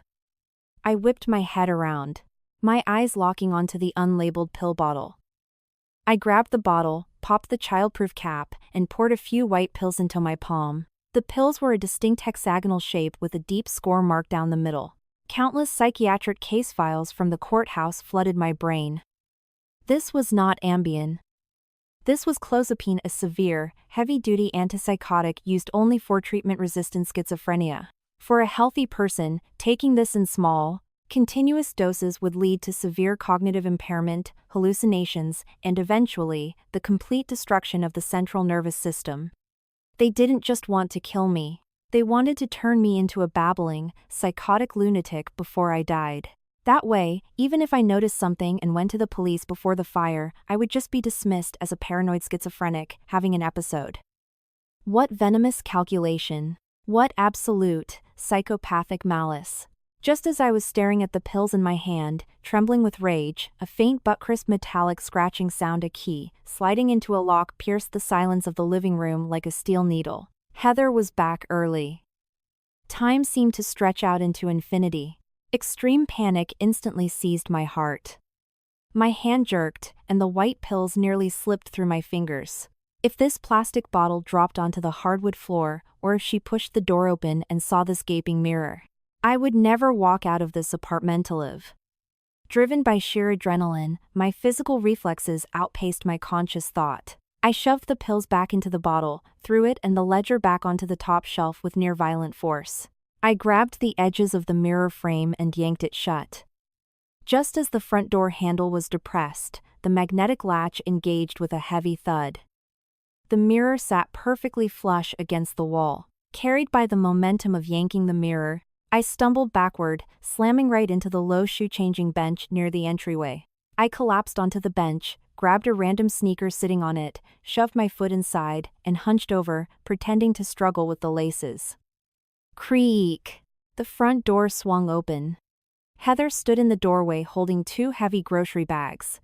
The hallway light cast a long, dark shadow behind her. Her eyes, like a bloodhound smelling fresh meat, instantly locked onto me sitting on the bench. Claire? Heather's voice carried an imperceptible tension. Her gaze rapidly swept the living room, lingering specifically on the large mirror. Why aren't you resting in bed? What are you doing out here? I didn't look up immediately. I took my time tying a double knot on the sneaker, then slowly straightened my back. I forced my breathing to sound labored and heavy, reaching a hand back to massage my lower spine. I pasted a pale, exhausted smile on my face. Oh, you're back, Heather? The mattress in there is so stiff, my back was killing me. I just wanted to walk around a bit. I pointed at the shoe on my foot. I realized I left my sneakers up here yesterday, so I was putting them in. I was thinking of walking down to the pharmacy on the corner to buy Somacy hot patches. Heather stared dead into my eyes, trying to find any micro-expression of deception. I met her gaze openly. My eyes showed nothing but the hazy dependency of a sick patient. It took 5 grueling seconds before Heather's tense shoulders slowly dropped. She switched to a face of scolding concern, rushing over and dropping the groceries on the coffee table. Oh, honey, in your condition, you shouldn't be running around. If your back hurts, tell me. I'll go buy the patches for you. Hurry up, get back in bed and lie down. I'll cut up some fruit for you. Thanks, Heather. I'm so sorry to be a burden. I used the wall to push myself up and limped slowly toward the guest room.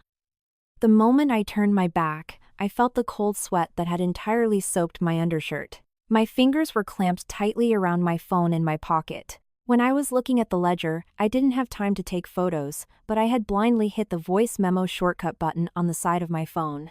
I managed to record the rustling of the pages and my own faint whispers reading the text aloud.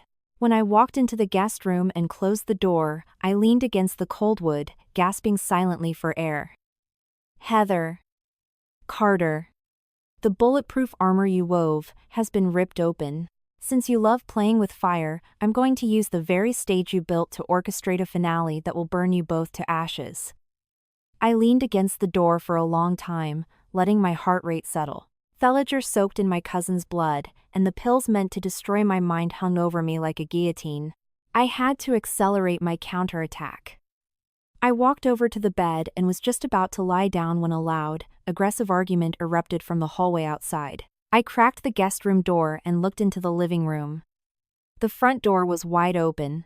Heather stood in the doorway, arms crossed, her face a mask of dark hostility. Standing opposite her was Sarah, the young single mother who rented the studio apartment next door. Heather, please, have some mercy. Can you just give me a few more days on the utility bill? The baby's formula is almost out. I literally do not have the extra cash to pay this hallway electricity surcharge you're asking for. Sarah's voice was thick with tears.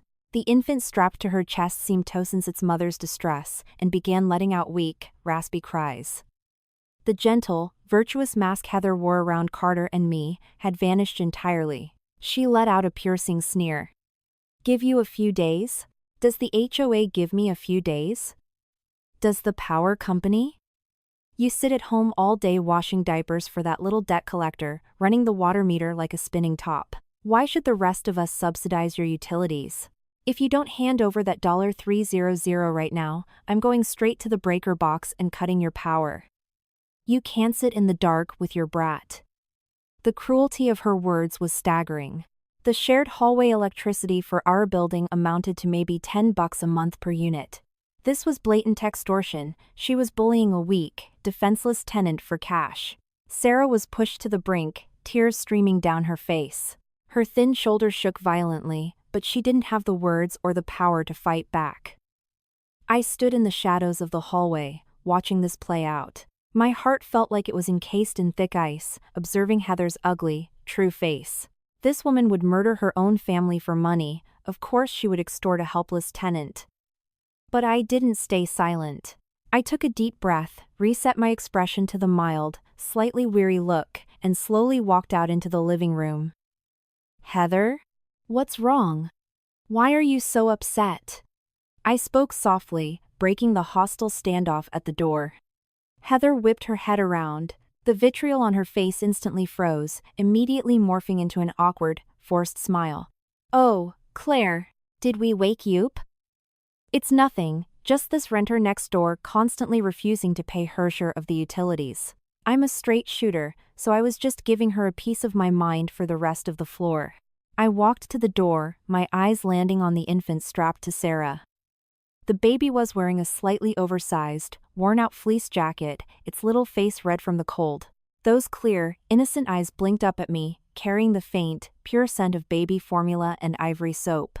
In that moment, the heart I had wrapped in layers of hatred and terror felt a soft, gentle impact. When facing Carter and Heather, I could be as cold as iron and as ruthless as a blade. But looking at this struggling, innocent life, I couldn't be indifferent. My logic screamed at me to mind my own business, to avoid doing anything that might alert Heather. But my core boundaries violently pulled me back, reminding me that in staring into the abyss, I couldn't let myself become a monster too. Heather, I think there might be a misunderstanding here. I turned to her. My tone was gentle, but my words landed with the weight of a gavel. When I worked at the civil courthouse, I handled a lot of these disputes. According to the State Tenancy Act and our local HOA bylaws, communal utility depreciation is absorbed by the property management fees. No individual owner has the right to arbitrarily mandate surcharges on other tenants. If you forcibly cut someone's power over an illegal surcharge, it violates the Fair Housing Act and constitutes criminal harassment. She could take her lease straight to the police precinct and sue for damages. No complex legal jargon, just a clear, methodical breakdown of the law, poured over Heather's head like a bucket of ice water. Heather was legally illiterate. She only knew how to bully the weak. Hearing words like police precinct and criminal harassment, a flash of genuine panic crossed her eyes. Oh, Claire. Listen to you. What's all this about police and suing? Heather let out a dry, nervous laugh, her eyes darting around. I was just trying to scare her a little. We're all neighbors, you think I'd actually cut her wires? Fine, I won't argue over a few bucks. Consider it my good deed for the day. You have such a kind heart, Heather, I said, giving her a smooth out. Then it turned to Sarah. Sarah, the baby is crying hard. Take him inside and feed him. It's drafty out here, don't let him catch a cold. Sarah looked at me with overwhelming gratitude, her lips trembling as she muttered. Thank you several times before turning and hurrying back into her knit. Heather, I'm going to run down to the bodega on the corner to grab some soy sauce. I noticed we're almost out again. I used an excuse to slip past Heather and out the door. I walked down the stairs, stopping at the landing between the 4th and 5th floors. A few minutes later, Sarah came down, holding the baby, likely heading to the cheap grocery store down the block. I pulled 5 crisp $100 bills from my purse, stepped forward quickly, and stuffed the money into the pocket of the baby's fleece jacket. Sarah, take this. Buy the baby some high-quality formula. Don't let him go hungry, I whispered, looking into Sarah's shocked eyes. If she ever tries to extort you for utility money again, call the police immediately. Don't be afraid of her. Sarah's eyes instantly welled up with tears, heavy drops falling onto the back of my hand. She gripped my hand tightly, babbling incoherently as she tried to refuse the money. I just patted the back of her hand gently, turned, and walked down the stairs. Walking out of the building, the sunlight stung my eyes. I let out a long, heavy breath. $500 couldn't buy me salvation, but it proved that in this brutal, kill-or-be-killed game of survival, I was still a human being holding onto my compassion for the innocent. As for the 2 demons wearing human skin upstairs, my fangs were now fully sharpened. Returning to the 6th floor, I calmly mapped out the next phase. Simply finding the ledger wasn't enough. If I confronted Carter with digital photos of Alliger, he had 100 ways to deny it and shift the blame. To deal with an arrogant, paranoid sociopath, the most lethal weapon was making his impenetrable fortress collapse from the inside. I needed to light a fire of paranoid suspicion between these 2 allies. The next morning, while Heather was at the HOA office, I used the excuse of taking a walk to catch a bus to a FedEx office print shop 10 miles away. Last night at the hidden safe, I hadn't had time to take a picture, but as a former stenographer, my short-term memory, especially for dates, numbers, and formatting was borderline photographic. From the single glance I took of the first page, every detail was burned into my mind. I sat at a rental computer, created a Word document, and typed out Heather's script, heavy handwriting using a similar script font. I perfectly replicated the formatting and margins of the ledger page. April 12, David's $2M payout cleared. Withdrew $200K cash as agreed for operational float. Remaining $1. 8M washed through 5 LLCs, wired into Carter's auto shop as equipment capital, crisis averted. I printed this page onto a slightly textured, heavy stock paper. I then crumpled the paper into a tight ball, carefully flattened it back out, and tore a jagged, uneven edge down the left side. It looked exactly like someone had hastily ripped a page straight out of the original ledger and made a photocopy. That afternoon, while Carter was home taking a shower, I took this forged ledger page and walked into our 5th-floor master bedroom.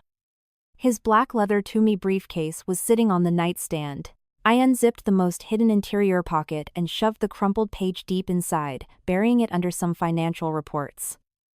Carter was an absolute control freak. He obsessively checked every document in his bag every single night before bed. This bomb was guaranteed to detonate tonight. With everything set, I went back upstairs. Heather was sitting on the sofa, eating sunflower seeds and watching a trashy daytime soap opera. The scene on TV showed a wife discovering her husband was hiding marital assets. I sat down next to her, peeling a mandarin orange, watching the screen absent-mindedly. Men these days. The second they get money, they go rotten. Heather spat a seed shell into a napkin, pointing at the TV husband. The wife slaves away taking care of his parents, and he not only keeps a mistress but hides all the money under his own name. What a piece of trash. I popped a slice of orange into my mouth. The juice burst, carrying a sharp tartness. Yeah. You can draw a tiger's skin, but you can't draw its bones. You can know a man's face, but never his heart, I sighed naturally, playing along. Then, I smoothly shifted gears, letting out a perfectly timed, anxious sigh. What's wrong, Claire? Why are you sighing? Heather's radar instantly caught my shift in mood. She turned to look at me. Nothing, really. Just. Watching this show makes me feel uneasy. I looked down, picking at the orange peel, projecting a flawless image of wifely anxiety. Heather, do you think Carter is hiding something from me? Lately, he's been leaving the room to take calls. And, when I was putting away his laundry the other day, I saw his phone screen. He had all these offshore banking and crypto apps installed. I asked him about it, and he claimed it was just for the auto shop's payroll and investments. But the numbers I saw on the screen, it wasn't a small amount of money. Heather stopped chewing her sunflower seeds. The yelling from the TV echoed in the room, but the air around Heather seemed to freeze solid. I didn't look at her, but out of my peripheral vision, I could see her relaxed shoulders violently lock up. Investments? What investments? Heather's voice involuntarily went up an octave, carrying a sharp, reedy edge. I don't really understand that stuff. Something about funneling a massive lump sum into an offshore Cayman Islands trust? He said it protects the money from liabilities, so much so that even family members couldn't trace it.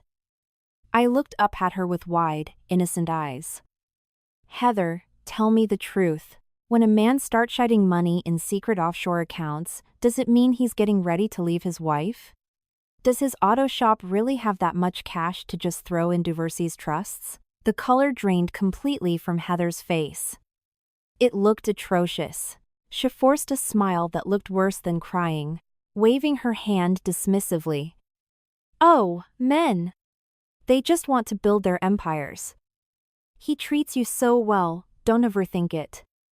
You're just scaring yourself. With that, she abandoned the sunflower seeds, stood up abruptly, muttered something about needing to clean the kitchen, and hurried away. Sitting on the sofa, watching her panicked retreat, a cold, razor-sharp smirk spread across my face. For a greedy, paranoid sociopath like Heather, the only thing worse than Carter committing murder was Carter trying to hoard the blood money all for himself.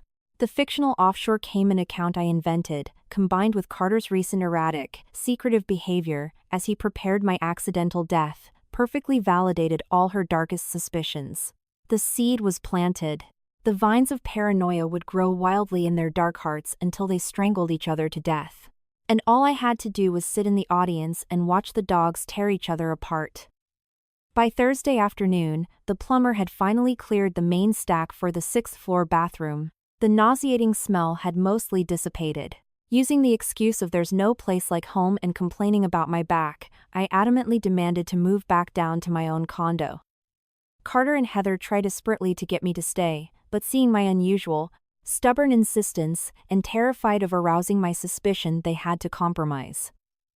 However, the look in Carter's eyes carried a flash of dark impatience. My moving back down disrupted his plan to keep me under constant surveillance. That evening back on the 5th floor, the night was pitch black. I didn't turn on the main lights, only a dim floor lamp. I brewed a cup of strong black tea and sat on the sofa. I pulled out my burner phone, the one connected to the modified dashcam still hidden under Heather's sofa. The screen lit up. The software buffered for 3 seconds. Then, a massive, explosive crash blasted through the speaker, making the teacup in my hand shake. It sounded like heavy furniture being hurled across a hardwood floor. Immediately following it was Carter's suppressed, animalistic roar echoing through the 6th-floor living room. Explain this to me. What the hell is this? Carter's voice was deformed but pure, unadulterated rage, tearing at his vocal cords. I knew it. He found the forged ledger page in his briefcase. Heather was clearly terrified by his sudden violence. But a second later, her voice shrieked back, ear-piercingly shrill. Are you psychotic? Storming up here in the middle of the night breaking my things. What the hell is that? You're asking me? You're playing dumb with me? Carter roared, his teeth grinding audibly. Is this your handwriting or a ghost's? April 12. 2 million. Why did you write this down? Keeping leverage to blackmail me? Let me tell you something, Heather, I poured every last cent of that money into the black hole of my business. Now you shove a photocopy of this into my briefcase? Is this athlete? Me. Blackmail you? Carter, you have no conscience. Heather's volume spiked as she completely lost control. Where did that 2 million come from, huh? It was bought with David's life. I wired every cent to your garbage auto shop, and now you're telling me it's all gone? Where is the money? Did you wire it to some offshore Cayman account? Claire told me to my face this afternoon that you've been funneling massive amounts of cash overseas behind her back. You're trying to burn the bridge with me on it, aren't you? The audio feed was filled with heavy, ragged panting. Two beasts backed into a corner, baring their fangs. Claire told you that? Carter's voice suddenly dropped to a chilling, dead calm. That stupid woman sits at home typing documents all day. What the hell does she know about offshore accounts? Stop using her as a shield, Heather. I am warning you, you bring the original ledger down right now, and burn it in front of me. Otherwise, neither of us makes it out of this alive. Burn it? Why the hell would I burn it? If I burn it, what leverage do I have left to stop you from killing me? Heather refused to back down, her voice laced with suicidal madness. You cut David's brake lines with your own hands. You push me, and I'll walk straight into the precinct right now and confess. We can both ride the needle together. Smack! A crisp, brutal slap silenced Heather screaming. The feed erupted into the sound of Heather wailing and glass shattering. Carter had struck her. My fifth-floor living room was dead silent, save for the sounds of insults, sobbing, and physical struggling pouring out of the phone speaker. I leaned back into the sofa and took a sip of my cold tea. The bitter liquid slid down my throat, bringing a chilling sharpness. I listened to them use the most vile language to rip apart each other's boundaries, laying the bloody truth of that accidental car crash completely bare in the air. Everything was going exactly as planned. That torn page and my casual lie were the final straws that crushed their alliance. In the face of Absol's self-interest, their so-called childhood romance and shared trauma were as fragile as wet tissue paper. In the dark, a single, scalding tear slipped from the corner of my eye, splashing onto the back of my hand. I looked down at the wet spot. This was the first tear I had shed this entire week. I wasn't crying over Carter's betrayal. I was crying for David, the quiet, awkward cousin who always shoved cash envelopes into my hands at Thanksgiving, telling me to take care of myself. He died never knowing he was nothing but a stepping stone for these two demons to strike it rich. My hand trembled slightly as I pressed the stop recording button, syncing the file directly to the cloud. This 40-minute audio file was the unbreakable titanium chain that would drag them straight to hell. I wiped my face. My eyes in the dark were perfectly clear and razor-sharp. The extreme panic caused by their infighting meant Carter and Heather had entirely lost their patience. Their trust completely shattered, both were convinced the other was going to take the money and run, or go to the police. Their only shared consensus now was that they had to get the next payout my $3.5 million policy as fast as humanly possible. And then go their separate ways. Friday evening. The sky was ominously dark, looking as if it were about to crush the earth. A massive Pacific Northwest rainstorm was brewing. Carter broke his routine and came home early, walking in at 5:30 p.m. He carried several bulging shopping bags filled with premium ribeye steaks, lobster, and an expensive bottle of French Bordeaux. "Babe, we're eating well tonight." Carter dropped the bags on the kitchen island and took off his trench coat, revealing a tailored silk dress shirt. He looked haggard, dark circles heavy under his eyes, but he forced a stiff, loving smile onto his face. "Home so early today? Shop wasn't busy?" I sat at the dining table, closing my laptop, looking at him with flat, calm eyes. "It's almost the weekend. I wanted to spend time with you. You've had a rough week with the stomach bug and the plumbing disaster upstairs." Carter walked up behind me and squeezed my shoulders, his voice low and mesmerizing. "I'm cooking tonight. We'll have some wine and just relax." I didn't flinch from his touch. I just softly replied, "Sounds great." Carter worked in the kitchen for over an hour. The exhaust fan roared, mixing with the rich scent of butter and searing steak. I sat on the couch, staring at this busy back. I knew exactly what this was. This was the butcher feeding the livestock its final meal. According to their original script, they were supposed to heavily dose my dinner with sedatives the night before the fire. The timeline had just been moved up. At 7:00 p.m., dinner was served. Carter dimmed the dining room chandelier and even lit 2 candles. He uncorked the Bordeaux. The crimson liquid swirled in the crystal glasses, emitting a heavy, dangerous aroma. He pushed one glass in front of me, his eyes looking exceptionally deep and burning in the candlelight. "Claire, you've suffered having to deal with me these last 3 years. This glass is to you. Carter raised his glass, clinking it gently against mine. Ding. I lowered my eyes, my gaze penetrating the red wine. The color in my glass seemed ever so slightly murkier than his, possessing a microscopic, cloudier fraction. If I hadn't read that ledger and expected it, I never would have noticed the difference. Dissolved in that wine was enough clozapine to put me in a localized coma. Why are you being so formal tonight? My lips curled into a faint smile as I raised the glass to my lips. Carter's eyes were glued to my mouth. I could clearly see his Adam's apple bobas. He swallowed hard. It was the physiological response of extreme, agonizing anticipation. He had practically stopped breathing, waiting for me to drink the poison. Right as the rim of the glass touched my lip, my wrist suddenly, violently jerked forward. Splash! A full glass of heavily sedated red wine flew with pinpoint accuracy, drenching Carter's expensive silk shirt and the crotch of his dress pants. The crimson stain rapidly expanded like a horrific splash of fresh blood. Oh my God. I'm so sorry. It slipped, I shrieked, leaping out of my chair in a panic, grabbing a fistful of napkins and aggressively dabbing at his chest. The sudden shock completely short-circuited Carter's brain. As the freezing wine soaked through to his skin, he bolted out of his chair. A vile string of curses was already in his throat, but he forcibly swallowed it down. It's fine. It's fine. Carter's face instantly turned a violent shade of gray. The veins on his forehead pulsed as he forced himself to stay calm. He looked down at his ruined shirt, a flash of murderous violence crossing his eyes. Beth suppressed it. I need to go wash this out in the bathroom. Keep eating.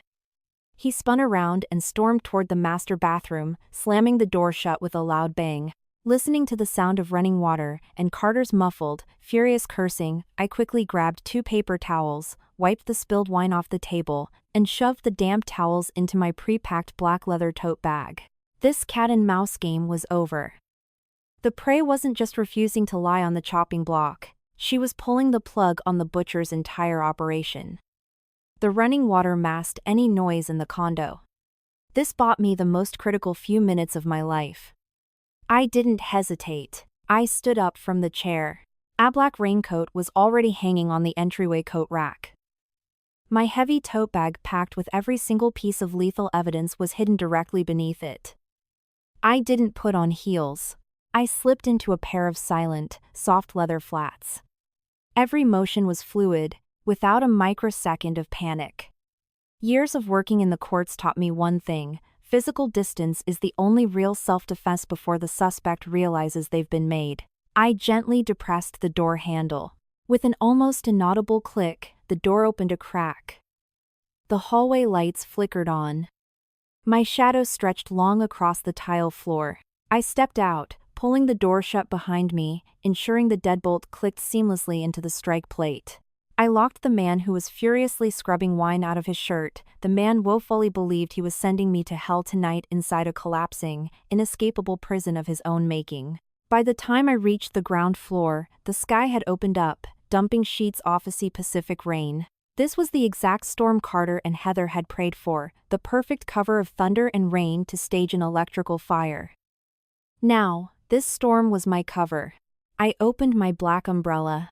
Power walked out of the complex gates and flagged down a passing yellow cab. Seattle Police Department. Main Precinct. Downtown. I gave the driver the address. My voice was so steady, it shocked even me. Outside the window, the neon lights smeared into streaks through the rain. My hand rested firmly on my black tote bag. Through the leather, I could feel the weight of the cold, hard evidence inside. The steakhouse receipt. The pill blister pack. The video of the hidden safe in the ledger. The 40-minute audio recording of them confessing to murder. The doctored vehicular forensics report. And the $3.5 million life insurance policy listing Carter as the beneficiary. 20 minutes later, the cab pulled up to the brightly lit SPD headquarters. It pushed the door open. The freezing rain hit my raincoat, bringing a sharp, stinging clarity to my brain. The fluorescent lights in the precinct lobby were harsh and clinical. The desk sergeant, an older man with deep laugh lines, looked up. He instantly recognized the unnatural, absolute composure radiating from me and set his coffee mug down. "Can I help you, ma'am? Do you need to report an incident?"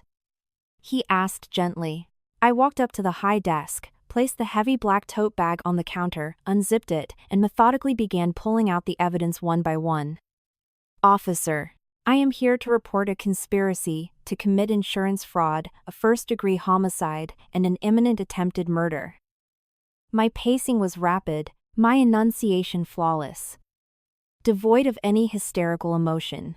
The suspects are my husband, Carter, and my sister-in-law, Heather. 6 months ago, they conspired to sabotage the brake lines of a vehicle, murdering my cousin, David, to collect a $2 million life insurance payout. Tonight, they are planning to stage an electrical fire in my home to murder me for a $3.5 million accidental death policy.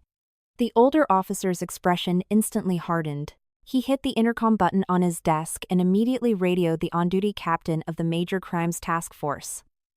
Within 10 minutes, I was sitting in a spacious conference room. Several veteran detectives and investigators sat across from me. I opened my laptop and cast the audio, video, photos, and wire transfer flowcharts onto the large monitor on the wall. When the speakers played the recording of Carter and Heather violently fighting over the fake ledger, explicitly admitting to cutting the brake lines, the air in the conference room seemed to freeze. The detectives took furious notes, their eyes glinting with a hard, professional intensity. They had seen it all, but the sheer, sociopathic calculation of this domestic murder plot still shocked them. "Miss Claire, your counter-surveillance and evidence-gathering skills are extraordinary," the lead detective closed the file folder, staring at me intently. "Based on the chain of evidence you've provided, we have more than enough for immediate arrest warrants." "But you mentioned they might accelerate their timeline tonight?" "Yes," I nodded, glancing at the wall clock. "It's 9:30 p.m. Carter came home early and spiked my wine with a heavy dose of tranquilizers.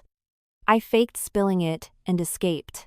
Knowing them, Carter is arrogant and paranoid, Heather is greedy and volatile, their trust is already shattered. They both desperately need my payout flee from each other. Once he realizes I'm missing, they won't just sit there. To destroy the ledger they think is in the apartment, and to cover up the drugged wine, they will almost certainly proceed with torching my unit tonight as originally planned. Unbelievable. A younger detective clenched his jaw. The captain thought for a few seconds before rapidly barking out orders.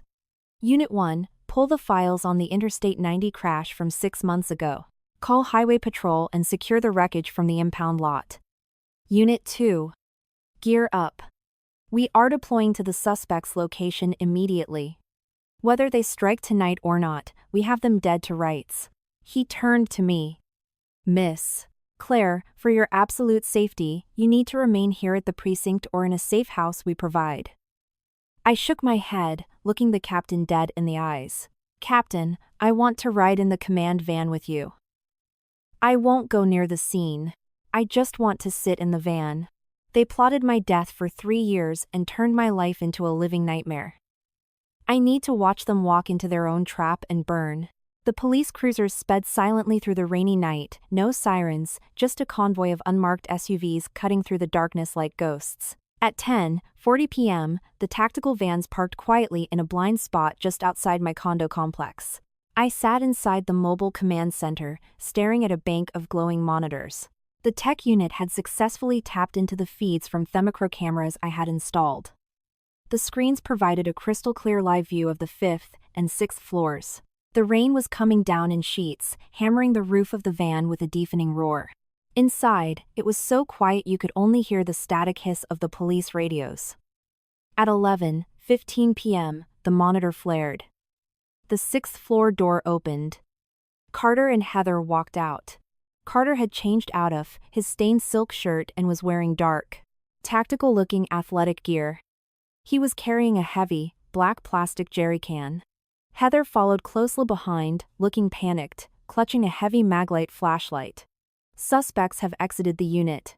Moving to the 5th floor, a plainclothes officer whispered over the radio from the stairwell. My eyes were glued to the screen. Carter and Heather reached my door. Carter pulled out his key, smoothly unlocking the deadbolt. They slipped inside, shutting the door behind them. The camera feed inside my living room kicked on.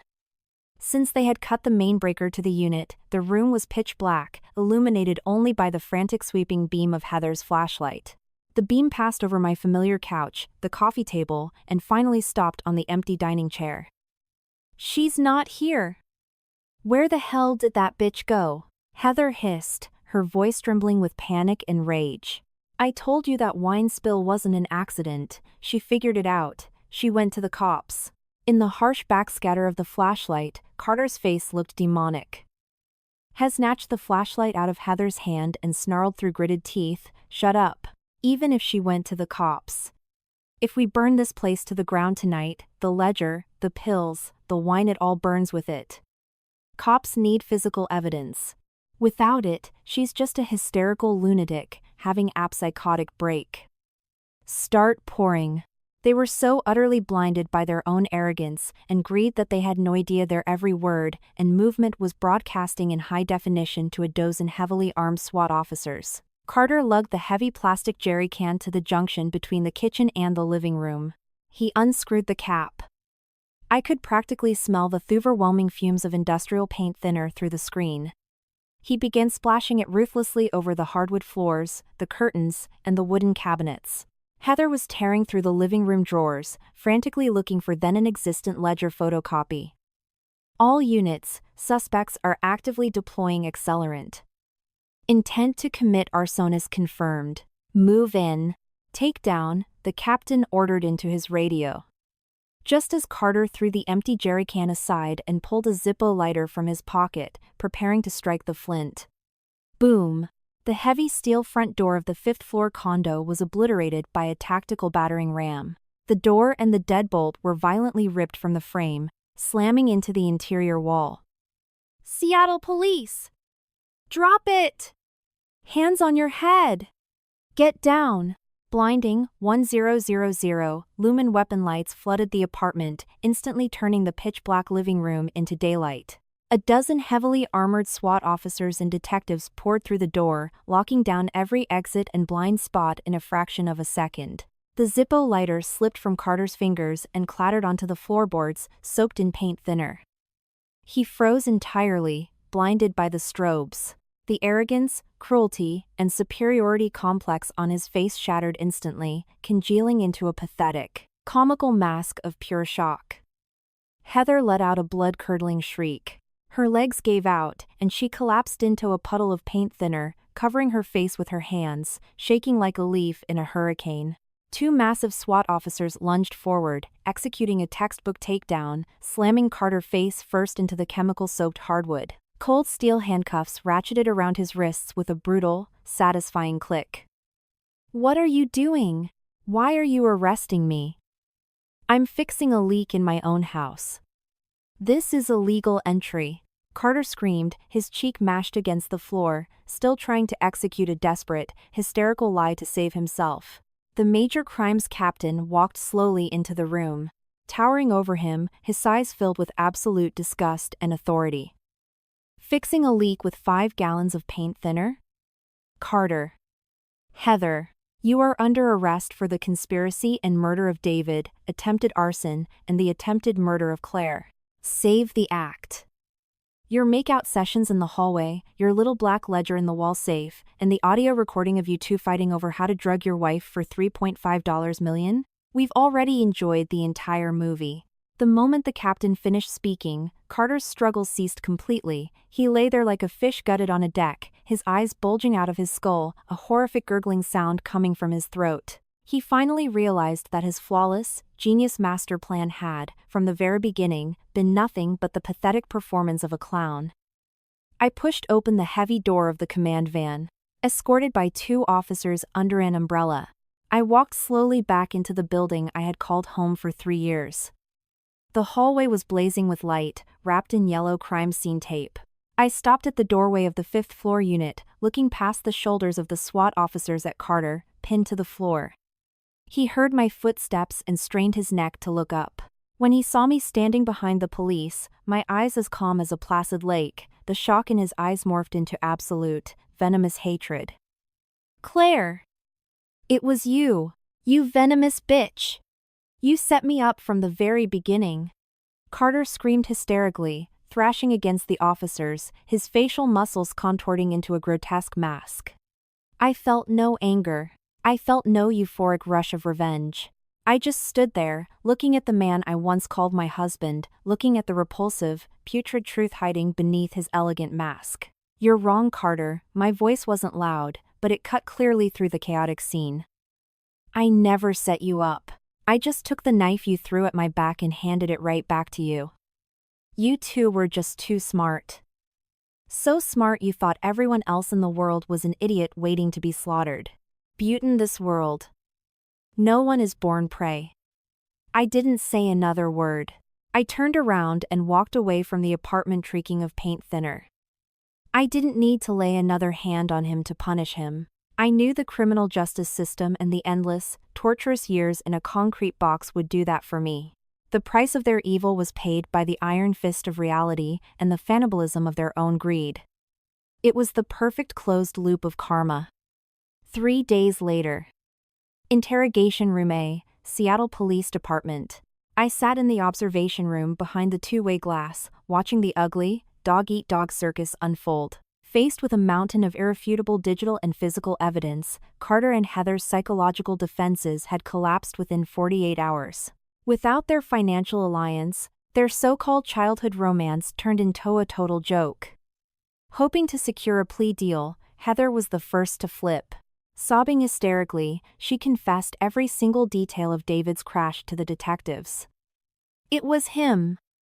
Carter forced me to do it. Heather wailed, her hands cuffed to the table, snot and tears running down her face. David's death wasn't my idea. Carter was drowning in loan shark debt. He knew David had a massive life insurance policy. He waited until David brought his car in for an oil change, and he snipped the brake line seals himself. I'm just an uneducated woman. I didn't know anything. He took all the money to pay his debts. He forced me to write that ledger so I couldn't back out. In the adjacent interrogation room B, when the detectives played back Heather's confession, Carter erupted into a state of psychotic rage. Bullshit! That venomous whore is lying. Carter slammed his fists against the steel table. His eyes bloodshot, roaring like a cornered animal. It was her. She was the one who hated David for being a boring loser. She wanted my brains and his money. She was the one who suggested we kill him. And the clozapine? She bought that off the dark web. She didn't just want to kill Claire, she planned to poison me too once the $3.5 million cleared. Detectives, you have to investigate her. She's the mastermind. 2 arrogant sociopaths, facing the crushing weight of the law, relentlessly tearing chunks of flesh off each other to save themselves. They spilled every dirty secret, every dark alley deal, every whispered conspiracy they ever had. It was the ugliest display of human nature possible. I watched it all through the glass. My heart didn't feel a single ripple of emotion. Only a profound, chilling desolation at the depths of the human abyss. The case moved swiftly. With an overwhelming amount of ironclad evidence and their mutually destructive confessions forming a complete chain, the district attorney formally filed capital murder charges. A month later. Autumn was in full swing, fluffy white clouds drifted lazily across a brilliant blue sky. Sunlight filtered through the turning leaves, casting warm, golden patterns on the asphalt. I walked out of the towering glass doors of a downtown law firm wearing a simple, light trench coat. All the legal proceedings were finalized.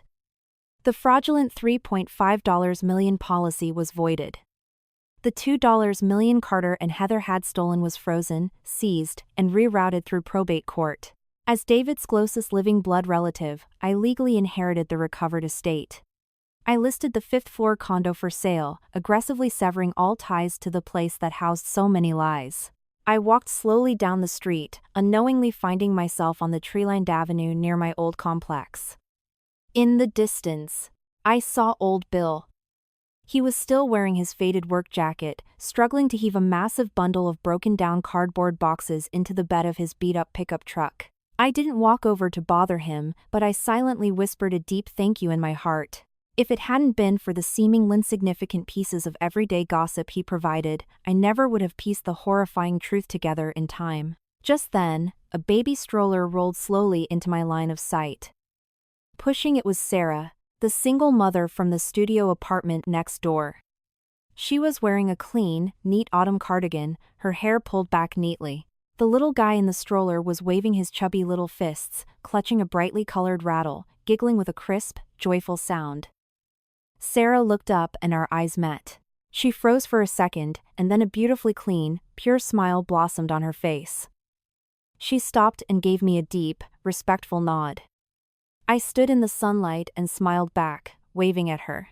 An autumn breeze swept through, kicking up a few fallen leaves. The bone-deep chill that had clung to my soul after witnessing the absolute extremes of human evil was finally, completely scattered by this mundane, genuine warmth. Life goes on.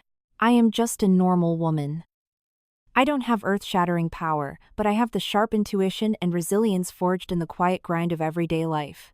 This brutal ordeal taught me that true victory isn't about turning into a monster to defeat one. It's about staring directly into the abyss of lies and malice, surviving it, and still having the strength to walk cleanly into the sunlight. Those demons, who thought they could treat ordinary people like prey. In the end, they could never outrun the light of day.